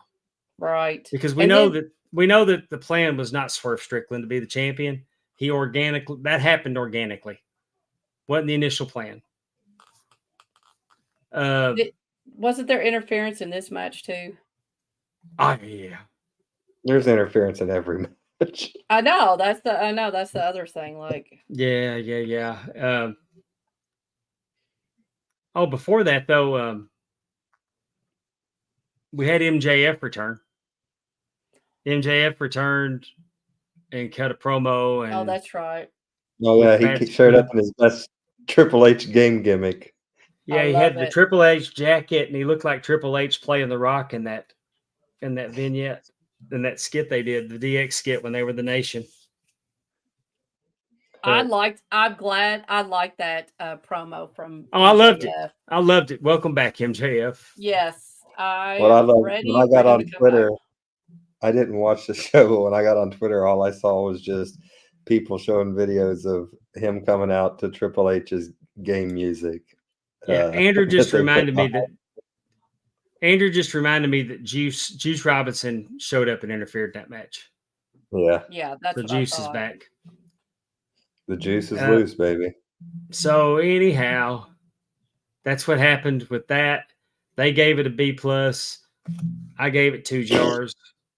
Who are just these because rating people? Is this the people US? that don't have a problem with they don't share my passion for Who crafting did you say was crafting wrestling matches within the framework of the rules. It takes talent. who did you say was doing the rating? CBS Sports or USA I'm Today? Bleacher was it? Report. I got Bleacher Report Oh, that I'm Bleacher. reading. Okay. Next up, Serena Deeb, the professor, is going to challenge Tony Storm. Man, I love this. I was gonna say this feels like a match I would have liked because I do like the Tony Storm gimmick. Overall, Yes. I like the gimmick. However, I don't like when sometimes they seem to be flipping her back and forth between a heel and a face a little bit. Well, her gimmick, she's playing a heel, but her gimmick is like Bobby Roode with the Glorious song. The song was so good that it baby faced him. It's almost kind of like when The Rock first went heel and then he kind of had to go baby face. It And feels like that. I've always seen Serena Deeb as a heel. So to me, it didn't matter. Right. And then you had Mariah May at ringside? I thought it No. was a good match. I mean, I'm like you all. I like Tony Storm. I really like this timeless, like just Hmm. I'm like I think it's waiting in hilarious. I especially when can't she find fault with it. no, and especially whenever she does an interview or promo, like I just can't wait to hear what she's gonna say. Me Like too. Oh Me yeah. just too. It's oh, literally the only part oh of AEW like Dynamite or whatever that I want to watch is when she's on. Oh, she yes. in the press conference, somebody asked her what inning are we in, and she got up and I walked saw out. that. She did it in a huff. She went woo and just I got know. up. What was the one? It was with Serena Deeb. And what was she talking about? That you were gonna be she what did she say about you're gonna have an ass in your face, wondering where your dignity went or something? Did y'all hear that She's one? so That was good. I love the character. She's I have doing to great look that work. up. That was So great. I'm going to give that one. I mean, Oh, that was hilarious. Bleacher gave it an A minus. It was a 4-jar affair to me. That match I've enjoyed. Her character is one of those where it may not work with someone else doing it. You have to embrace it, and you have to be good at kind of coming up with stuff off the top of your head and reacting. Mhm. And she is doing all that at a really high level. Yes, definitely. Okay, then we had Orange Cassidy versus Trent Beretta in this epic Dynamite Rampage Collision main event. No one cares about this. Yeah. Oh, I'm kind of This intrigued was about main Don event? Callis. I'm intrigued about Don Callis. I think there was some foreshadowing that Orange Cassidy came out wearing a darker shade of gear, mhm. Mhm. turning towards the dark side. I think he needs a change of some sort somehow. I think they've missed badly with Beretta. I don't think Best Friends did Beretta. I think Beretta's very, very talented. He's definitely the most talented of the three of the Best Friends. Agree. This match was just more of the same. It didn't give me. I mean, this was kind of like the Usos at WrestleMania. Mm. Yeah. I mean, they got Bleacher Report gave it a B. I'd give it 2 jars and a mouthful. It wasn't bad. It wasn't good. I'm just there. Right. All your trip, all in one place. Oh, Next Tim up, Robinson. Sorry, that's Tim Robinson has a question in the chat. He said, "Did y'all notice how many pile drivers on the apron there was at Double or Nothing?" I didn't notice, Tim, because I didn't watch, but I will say I'm getting tired of that. It seems like mhm. pile that's one of drivers are those. the new super kick. Well, and it's Yeah, specifically on the apron, and it's on like the apron, on the that thing has stairs. become so overdone, and AEW's just latched onto that, and it's like it's just okay. Do we have to have one every show now? Like, is it that Every important I've to got a match. get? It's point. not even that. It's I've every got a match. point about that, and I'll make it at the end Mhm. because I don't want to keep repeating it throughout the rest of the show because it'll draw back into that. Okay. So next up, we had Chris versus Hook versus Shibata for the Shivani's in FT. this? Yeah, Shibata. Okay. Shibata. Katsuyori Shibata for the I think that's an FTW Italian Championship. bread. I don't They- think this they match used- did anything for anybody.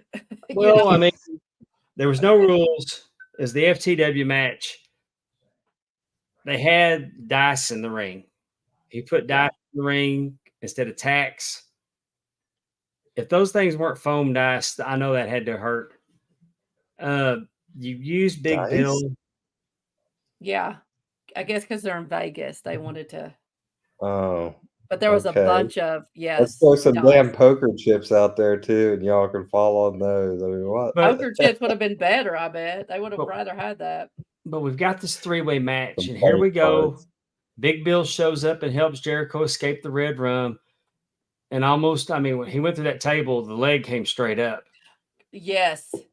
But Joey Janela made a point to point out that he would not have been impaled, and had he landed where the leg was, the leg would have folded.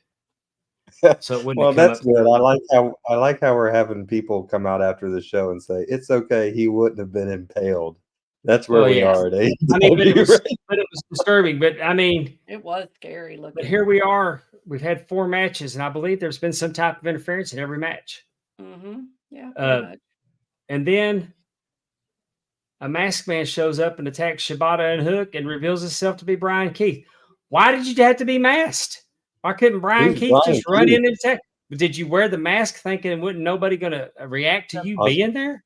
The bounty hunter. Well, I would have known him the same if he had the mask on or off. I'm not sure I know Brian. Brian Keith's decent talent. I'm just saying that having just somebody, because Tony Khan is like Vince with the "let's sing the na na na song." He's like, okay, everybody, look, I got a guy in the ring with the mask. We're gonna have a reveal. He's gonna take. He's gotta gonna take the wear a mask off. devil Let's see who he is. True. And I mean, you did that on the heels of MJF cutting a promo, and he had the devil mask. Him and Adam Cole both had the devil mask. Yeah. So You know what? it's just You know what I think would be a great gimmick in AEW if the same character came out every week in a mask and he took his mask off and revealed another mask. And then he came out the next week and took that mask off and it was another mask. so Jericho defeated Hook and Shibata. They gave it a B. I thought that was generous. Really? I don't even know how to rate that because I'd take 15 years off the end of my life if I never had to see a match like that again. I'm so glad I didn't watch this pay-per-view.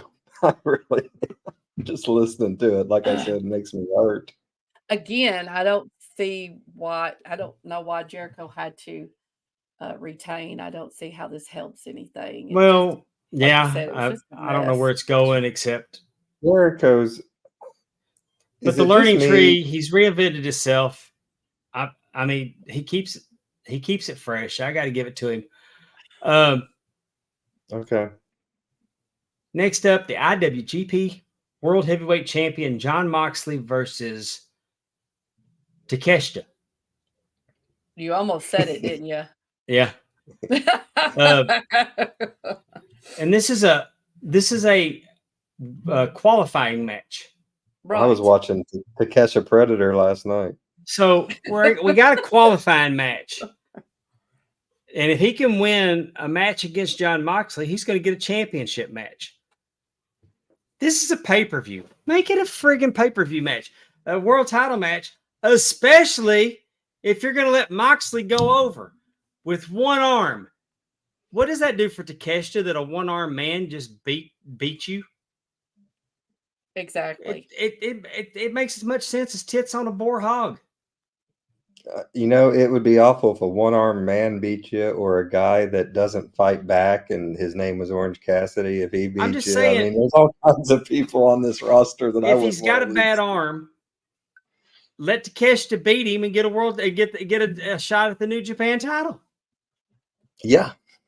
But Takeshita's kind of a big deal that y'all just beat with one arm. Right. With no That's stakes. the thing that No I don't stakes. understand about I don't understand about Tony Khan, Dave, is that he's so proud to bring in these Japanese wrestlers and they're the best wrestlers in the world and he brings them over and he makes them look like shit. But I mean, that being said, it wasn't a bad match.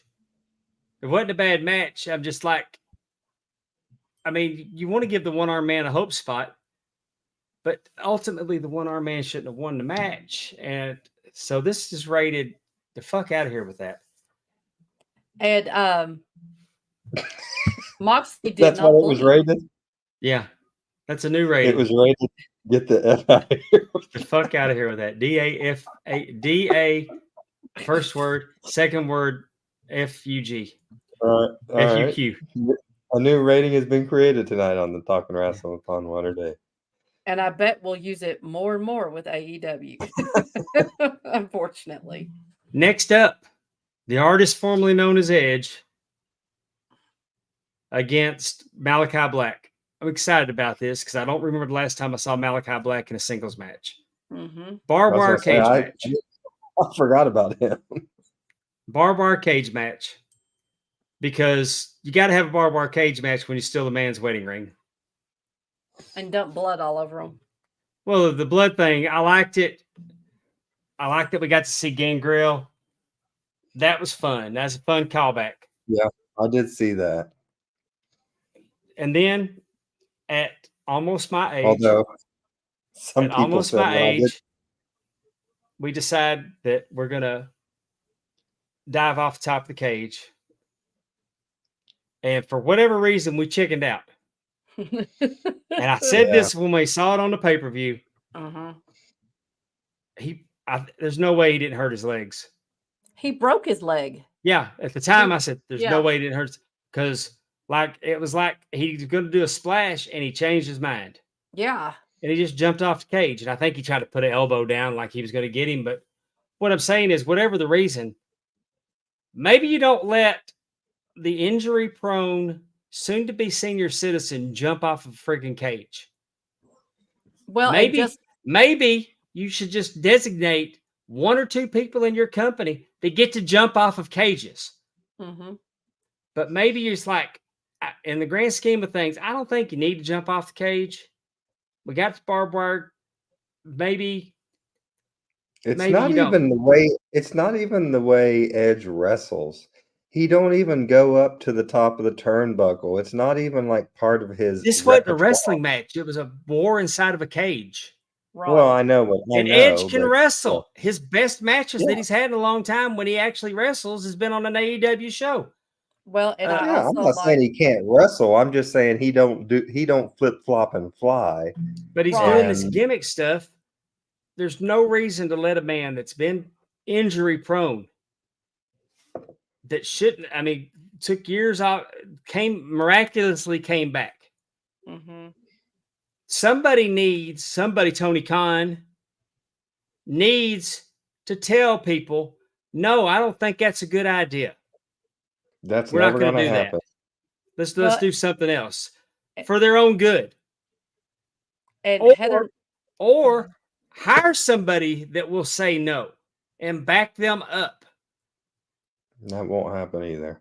I'm just saying, but I mean, I don't know if okay, Edge is out. Goody, I get to have a tournament. I hope it's a tournament, not that interim champion shit. That was the worst thing. But what ever. I'm thinking is, I mean, at least you got 473 people in the wings that are looking for an opportunity. I don't wish any bad on Edge, Adam Copeland. I don't wish any bad on him. I'm just saying that's a spot. Hero. I don't know what went through his mind. I don't know why he didn't I don't know why he didn't splash Aleister Black on the table. I don't know why Aleister Black didn't win. Like, let me pull 19 years ago, 20 years ago, when I was doing wrestling training, I had no problem leaping up on the top rope and coming off of it, doing moonsaults. I climbed up on the top rope about a year ago, and I climbed back down off of it because there comes a time in your life when you realize this isn't a good idea. Yeah. And I think that Edge had one of those epiphanies when he jumped off the cage. Halfway down, huh? I don't know if he didn't lay out. I hate that he broke his leg, and I don't think it was necessary. But I really don't know that the barbed wire cage match was necessary either. Right. No. I just, like I said, I go back to, if this was Rey Mysterio, someone that does a lot of jumping off the things and stuff, probably wouldn't have maybe even got hurt. But it's Edge, who is usually a ground wrestler and not up doing a lot of that stuff. Don't put guys in spots they don't need to be in. And that's a perfect example of it. In the old WWF, Jimmy Snuka was the jump off a cage guy. Nobody else was jumping off of cages. In World Class Championship Wrestling, Kevin Von Erich was the jump off the top rope guy. I can't honestly think of anybody that was doing top rope flying body presses. When I think back on it, nobody comes to mind. It's okay to have somebody but if everybody's doing it, it's not that special. Right.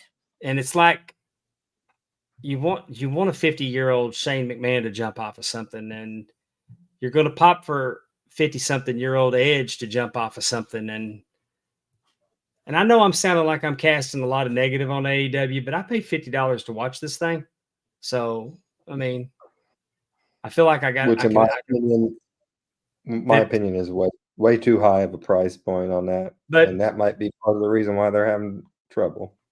so I'm telling y'all why I didn't enjoy it. Mm-hmm. And I hated to see the man get hurt. I didn't think there was any reason for it. They gave it a B+. I'm not even rating it. Get the fuck out. I really would have liked to see Malachi Black win it too. Yes. Yeah. And why? You can't tell me Edge didn't know that he hurt himself. I think we could have made an executive decision to switch the title there because you're going to have to get. I mean, it's better than vacating it. Yeah. Yeah. If Yeah, he knew, I kind of thought about that too. If he knew he was hurt, he should have just called an audible and said, "Here." You've been in the business long enough that you could have called the audible. No one's going to say, trust me, Tony Khan ain't going to say a damn thing to Edge if he would have. Damn you. He don't say Damn you. I was looking else. forward to having a tournament. All right. The TBS title, the debut of Mercedes Moné against champion Willow Nightingale. I'm high on Willow Nightingale. I've always been low on Sasha Banks. But I'm sitting here to tell you, this is a 4-jar match. I loved it. Loved it. I thought it was good use. I thought it's too much with the interference. They had the referee drawn, but it paid off in the end because you saw that Stokely and Stratlander were scheming against Willow all the way. Mm-hmm. Because when Willow had it under control, the referee couldn't make the count because they were drawn. What's funny to me that you like this, I just think that AEW has been criticized for having a weak women's division, and you've pretty much said the best 2 matches on this show were the two women's matches. Yeah, the women's matches were the best. I thought, and hey, I love Willow Nightingale. I love her. She's awesome. Mercedes did a good job. You knew she was going to get the belt. I mean, that's all there was to it. I knew we knew with all the pomp and circumstance, she was going to get it. It was a good match. I was thoroughly entertained. I can't crap on this one. So then we're going to go to, I believe, they gave it an A. I don't disagree with it. They got one right. They got it right. The women, much like on WWE, the women are killing it. Mm-hmm. Swerve Strickland versus Christian Cage for the world title. I saw some of this. I did see some of this because Dave, if you remember, I jumped on your live watch along and I did watch a little bit of this match. I loved Nana coming out and they're going, they were doing the warrior thing. Mm-hmm. They were doing the warrior thing. The movie The Warriors. Can you come out and play? They did that, and Swerve came out in warrior gear. Not the Ultimate Warrior. There was a movie about a gang called The Warriors in the late 70s. It was a throwback. I love that. I don't think the world champion should have been I don't think the world champion shouldn't. I thought he should have gone on last. Mm-hmm. But there's a lot that went on last. The parts of this match that I saw, I thoroughly enjoyed. But I can't lie, I fell asleep. I slept through the finish. I don't even know what the finish was. He is an elderly, folks. Jumpinthepond.com. I fell asleep. It was long pay-per-view, man. It was long. I was going to say, at this point, we were 3.5 hours in, right? Yeah. I mean, it felt longer than that. You're going to pay $50. You're going to get your money's worth out of it. I know. Yeah. I went to bed. I could not stay up. I was exhausted. Yeah, old man Terry you fell asleep Weaver. on the watch along? I did. I took a nap during Swerve's match. No disrespect to Swerve or Christian. The parts I saw, I thought there was way too much outside interference again. Right. Way too much outside interference. Old man They Terry didn't Weaver says happen. he fell asleep as well and woke up halfway through the last match. So you weren't the only one. They gave it an A. Mm. I don't know that I would have gave it an A just because by now we've just overutilized outside interference. Mm-hmm. And they Justin It's Roberts crazy. grabs the microphone Mhm. and he says, Uh-oh. "Welcome to the shit show." And he wasn't wrong. Oh my. As Jack Perry, Okada, and the Jacksons made their entrances again, you had FTR, Bryan Danielson, and Darby Allin. All of a sudden, Bryan Danielson's filling in for somebody. 'Cause, I mean, who thought he was Team AEW? Right. He's filling in for Eddie Kingston. Yeah, so I'm just saying, I will say that not Orange Cassidy, the little stupid guy, Darby. Uh-huh. Darby putting Jungle Jack off into the water. Mm-hmm. I thought that was smart. I thought that was real smart because that way, when he came back out with Tony Khan, he grabs Tony Khan to bring him out. Orange Cassidy's coming out with a flamethrower. Yeah, I Darby said Allin. that. Darby Allin. Yeah, he had a flamethrower, Mm. and he sets Jungle Jack on fire.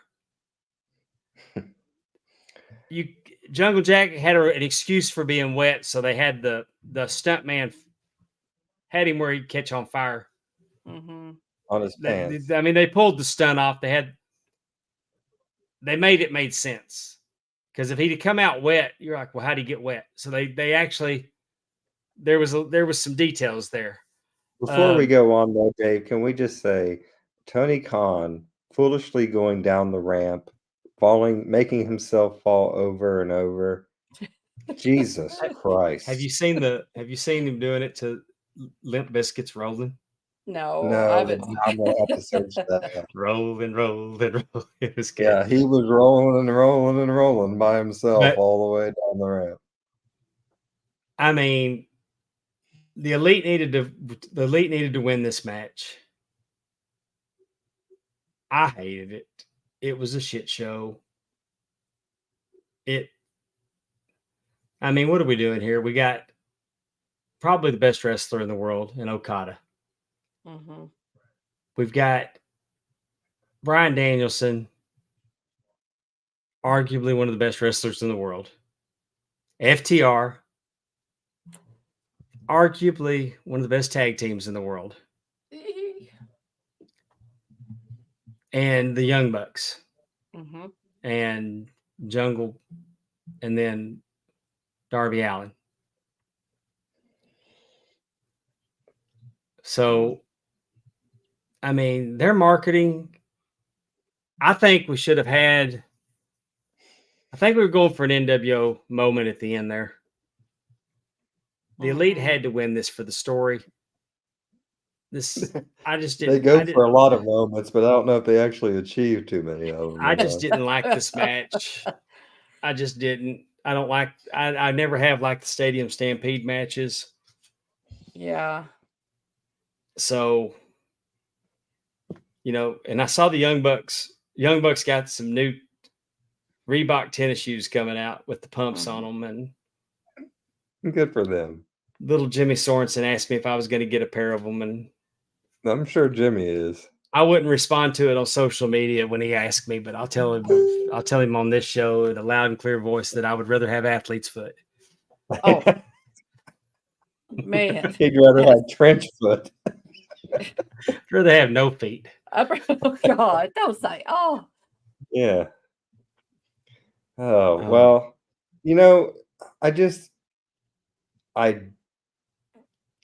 I gave AEW a good chance at the beginning because my buddy Tony Schiavone obviously had got hired there, and I really tried. I even sent Tony some ties that he wore on Dynamite one time, and I tried to watch this damn show, and I'm just out. I can't. I've got get lots there. of friends that work there. I want them to succeed. I know that, and that's perfectly fine. But that doesn't mean I gotta.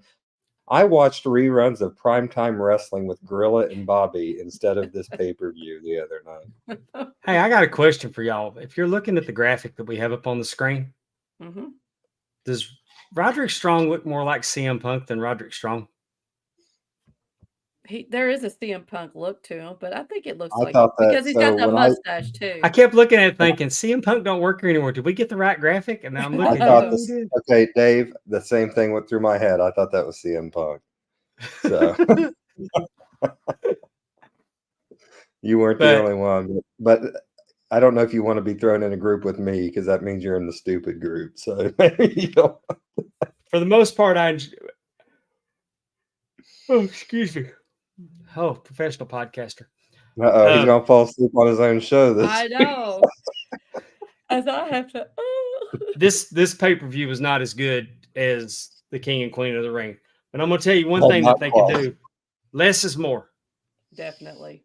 What made NXT takeovers great is there wasn't very many matches on them.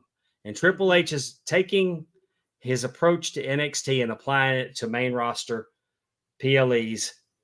The last two have only had 5 matches. 5 matches. Definitely. Very enjoyable. So what if everybody doesn't get to be on them? Work harder so you can be on them. Less is more. I mean, you're charging $50, so I guess you're trying to give value. But even though it's a holiday weekend, you got to start earlier, man. If you're gonna do the all those hours, I mean, it almost went till midnight. Yeah. Our And time. It was midnight Eastern. it was tough.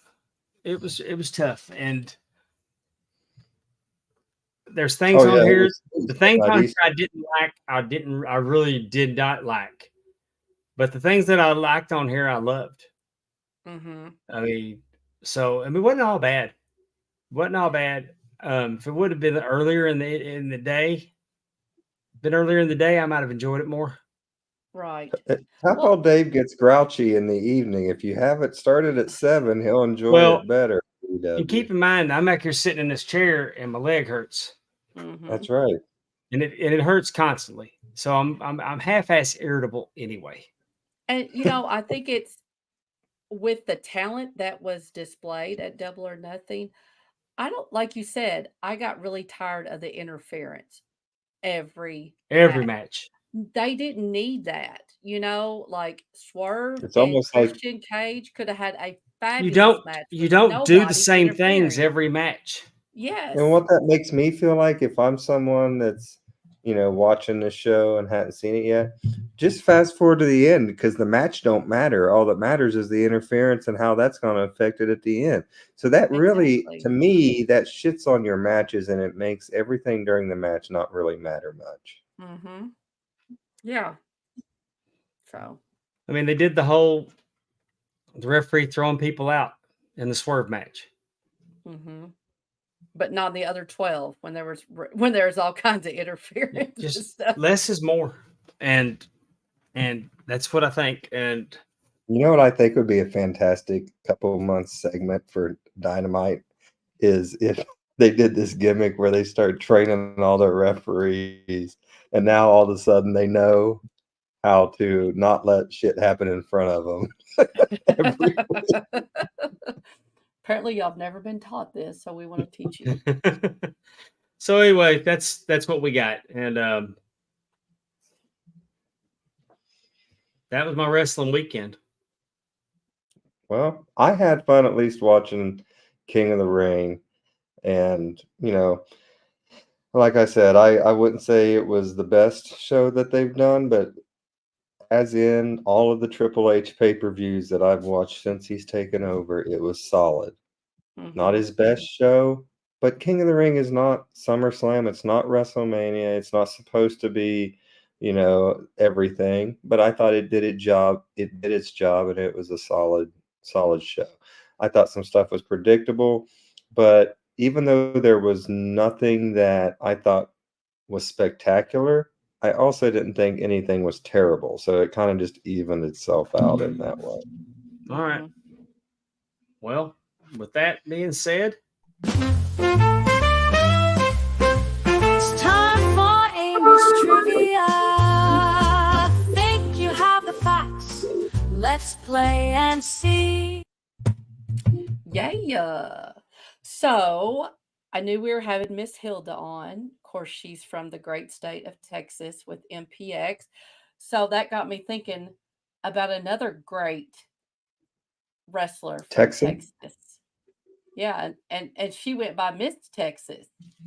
That would be Miss Jackie. Jackie Moore. Oh, okay. Yeah, This will so be good. I know nothing about her, so that'll be great. so we're gonna do a little Miss Texas trivia. Let's do it. All right, first question. Jacqueline Delois Moore was born in Dallas, Texas on January 4th of what year? Was it 64, 65, 66, or 67? I'm I gonna think go it was 66. 66. I think we're the same age. That's what I said. I'm going 66 too. I've had to double check a few different references, but she was actually born in 1964. Oh, There are some websites that say 1966, but they're right. they're right. Well, You just like I had them both. said, You just had them both keyed up. The fix was in already. You hear her, Justin? She had two different sources to make me wrong. but I went with the more what I felt was maybe the more obvious or the right one. So, You didn't fool Willie Buck. He got it. all right. Next You question. can't fool me. In You what know, promotion did Miss Jackie begin her wrestling career? Was it the USWA? uh, Was it the WCCW? Was it the UFW?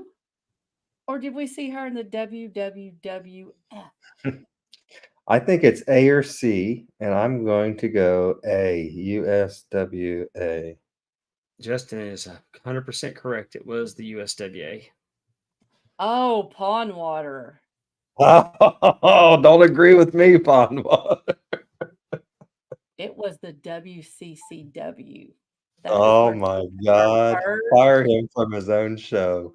Exactly. She did.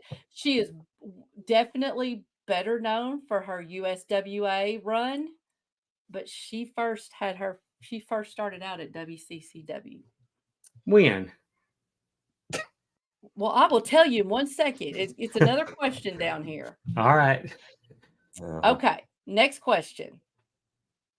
Jackie was the first ever USWA Women's Champion, winning the newly created title in a tournament on March 2nd, 1992. How many times did she hold that title during her career? Was it 11, 12, 13, or 14? I'm going 12. I'm going 13 just because I got 13 grandkids and I'm guessing. She actually won that title 14 Oh, times. we're doing good. All right, next So question. far, we're 0 for everything. That's right. What year did Miss Jackie go into the WWE Hall of Fame? Was it Oh, 2015, 2016, 2017, or was it 2018? mm. I'm going to say 16 because I feel like I was there and she would have gone in her hometown of Dallas. And I'm going to say if we're going to be wrong, we're going to be wrong together. I'm going with Dave. 26. Well, you are both not wrong. It was I 2016. felt like I saw her go in. Yes, probably. You were at Dallas? Yeah. Yes. Okay. These next couple questions are fill in the blank. So this actually tells me a whole lot. Who trained Miss Jackie? Who was Miss Jackie's trainer? I know this. In Texas. Mill is damn near dead. And this is the reason why you should have known that she started No. off in WCCW. Dave. She wasn't trained by Chris Adams. Killer Tim Brooks? Nope. Uh, You ready? yeah. She was trained by Skandor Akbar. Look at there. Ack. Okay. She was the only female at his school, therefore she had to wrestle men. I don't remember her wrestling in world class. It must have been late. It was That was when Dave she got did- shot. Amy, he Yes. missed that. She didn't wrestle there long. Like I said, USWA was really where she spent a lot of time. But it was very brief. But she did start at WCCW. Yeah, I must have. You learned something She Yeah. was Learn every day, Dave. Sweet Georgia Brown. That's But why there's we have also this been- trivia with Amy, so she can teach us. I things do we remember never- that she went by Sweet Georgia Brown, though. So, yeah, Yeah. it had to have been late when I wasn't going regularly anymore. Yeah, it would have been. Yeah. I mean, because she started.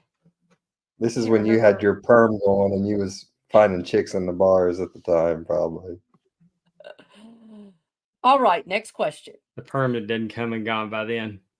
In 1993, she was ranked number 249 on the PWI 500. What was special about this ranking? First woman to ever be ranked with the men. There we go. Justin? Sounds That good is to me. correct. It was the first time a woman had been ranked on the PWI 500. Man, She Mo- was Moolah she was got body screwed. slamming. She was body slamming full size men wearing, Yes. and she did it in heels. Yes, that was I'm just that was thinking one of her. though, Wendy Richter was doing some WrestleMania spots and stuff, and she ain't getting no love in the top 500. What's going on with that? And not only that, she's not even 500. She's in the middle. She's 249. So I mean, there Yeah. were 250 men behind her. So yes, it was the first time a woman was ranked on the PW 500. Next question. What was Miss Jackie's Royal Rumble entry number at the first ever Women's Royal Rumble in 2018? Drew Reviews tells us that the 500 didn't start until 1991, so that's why Wendy Richter or someone like that Oh. wouldn't have been there. What was I have no idea. I'm gonna say 22. How many are in it? 20? 30? 16. Okay. It was number 21. Very Ooh! good. Yeah, but That's it. I was closer to the actual number without going over. I'm going to invoke Bob Barker rules here. Yeah. So He that gets to is just spin a the little damn wheel, trivia too. about Miss Texas. Yeah. And she deserves every bit of accolations that she gets. So, Yep. she was a tough She- lady and a tough business. True pioneer. Definitely. True pioneer in women's wrestling. Definitely. Yes, she was. That's all I got for us. All right. Thank you, Amy. That was good. Like I You're said, welcome. I knew we were going to struggle, Dave, because I didn't know much about Miss Jackie. Other We're than when I fixing- seen her at WCW in the late 90s, and then after that a little bit. Thanks for talking about that long ass pay review we've been on for quite a while tonight. So we're going to get on out of here. But before we do, I'd like to tell you about the RAM Network. That's wrestling and more. That's what the RAM stands for. At the ramnetwork.com, where we are doing bonus content galore. We've combined with the first and 10 TNA Top 10 podcast and the Filter Free Podcast.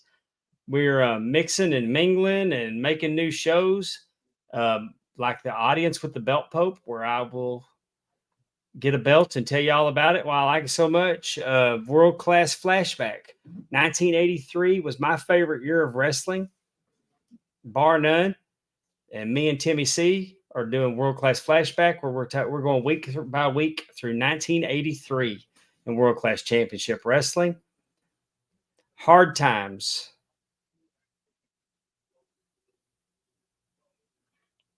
What? And beyond. What happened? I get the name of this damn show wrong every time. Hard Times and Beyond. is a retrospective of Jim Crockett Promotions. We did a watch along the other night. We watched The Gathering, Starrcade '85, because Dollar Bill Dave had never in his entire life seen Tully Blanchard, Magnum TA, and Steel Cage. He I hadn't think Dollar seen Bill any of Dave those matches.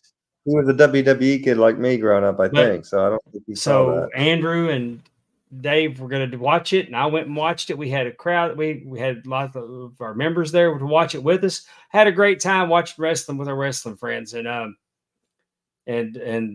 he wasn't disappointed in the greatest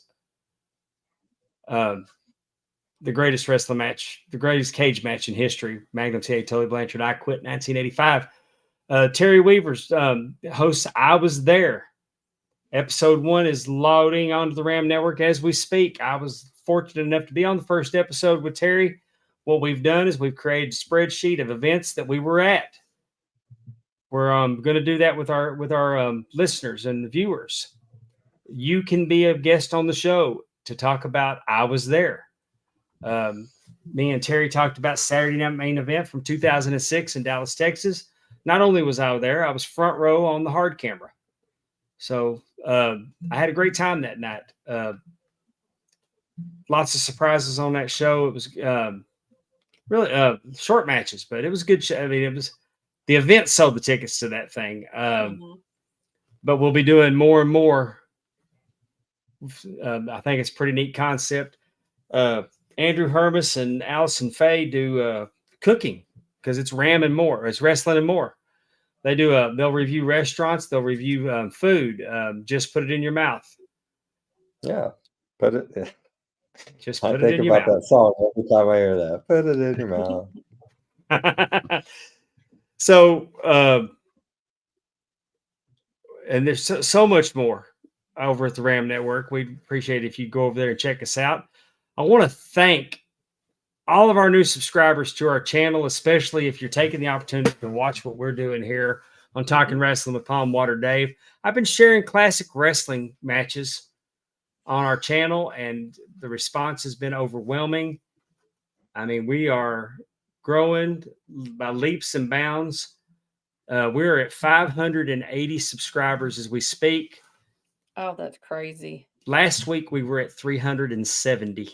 Yeah. I was gonna say, We were at 370 talking about me getting double chopped for 400. No, we were at 400 last week. We had just achieved 400.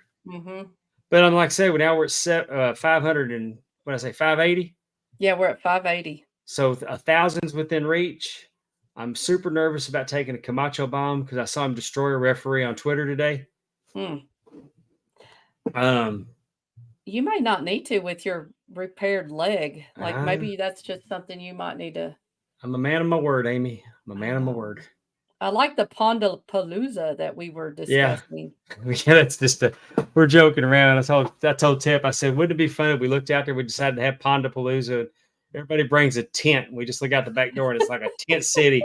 And we're all going to go fishing together. We're going to watch wrestling and go fishing in my pond. Yeah.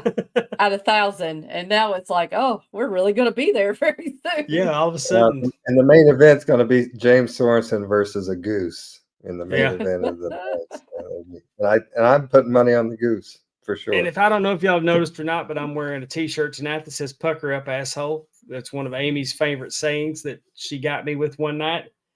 You can get this and many other shirts that to support the pod over at jumpinthepond.com. That's all the shilling I'm going to do. Justin, next week we're going to have Rise Wrestling with us. They got when did I stop going to the Sportatorium? I was there in 92. I was going there during Global.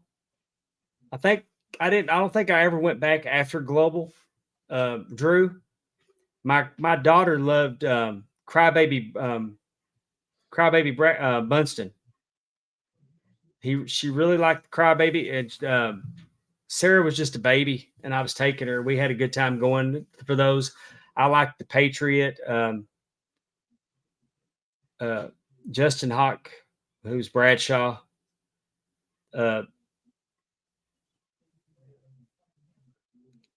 Tim, I don't remember. I've seen pictures of AJ at Global, but I don't have a memory of of AJ at Global. When I go back and watch it, but I don't until I did, and after I'd met, he's talking about AJ Action Jackson. Mm. I worked with Action Jackson a lot early in my referee career. But I knew that he'd been in Global, but I didn't have any memory of it, unfortunately. But that's I mean, I was off and on till the end, and I was trying to share wrestling with my daughter, and actually had the opportunity to meet him with Cassidy. He visited a BIW show in West Monroe to see. His name's Lolly, and he came backstage, and he was in the dressing room with Cassidy, and Cassidy introduced me to him as Lolly, Mm-hmm. and he said Lolly wrestled in Global, and I said I used to take my little girl to Global. Her favorite was this guy named did a Crybaby gimmick. I think it was Crybaby. It was him. I didn't know it was him. So I hope it made. I mean, I hope he didn't think I was just saying it because he was there, but because I had no idea that's who he was, and it was a cool moment though. Did he do the crybaby gimmick as No. good as Bret Hart though? That is the question. He was like Francis from Pee Wee's Big Adventure. It was the Francis character from Pee Wee's Big Adventure. Like He did it very well. Like Baba Louie, kind of almost like a babyish type of, you know what I mean? Kind of a spoiled rich kid. Yeah. Throwing crybaby fits when he didn't get his way. Oh, okay, I got you. All right. So next week we'll be back with Rise. In 2 weeks we'll have more Rise Wrestling with Demo Diamond. Is that where our buddy Megan Nelson works a lot? Yes, right? she'll be here. The Pittsburgh promotion, Rise Wrestling. Okay, got you. I'm excited for that. They'll all be here just like last time. We're looking forward to having them. We had a great time last time they were here. Yeah, they've got EC3 is going to be defending his title at one of their events. He is. I might have to head over there. That following Saturday. That's why we've spaced out our MPX guests because we could get them both in before the Purge. Oh yeah, definitely. All right. Well, I'm going to take us out of here then. It's been a great show. Thank you to Hilda for being on here with us, and thank you to all of you in the group chat with your questions. And we will see you all next week with the lovely Megan Nelson and Rise Wrestling going on over there. And for the great Amy Vaughn and for Pondwater Dave, my name is Justin Davis saying take care of yourself and each other. So long, everyone. Bye. Good night.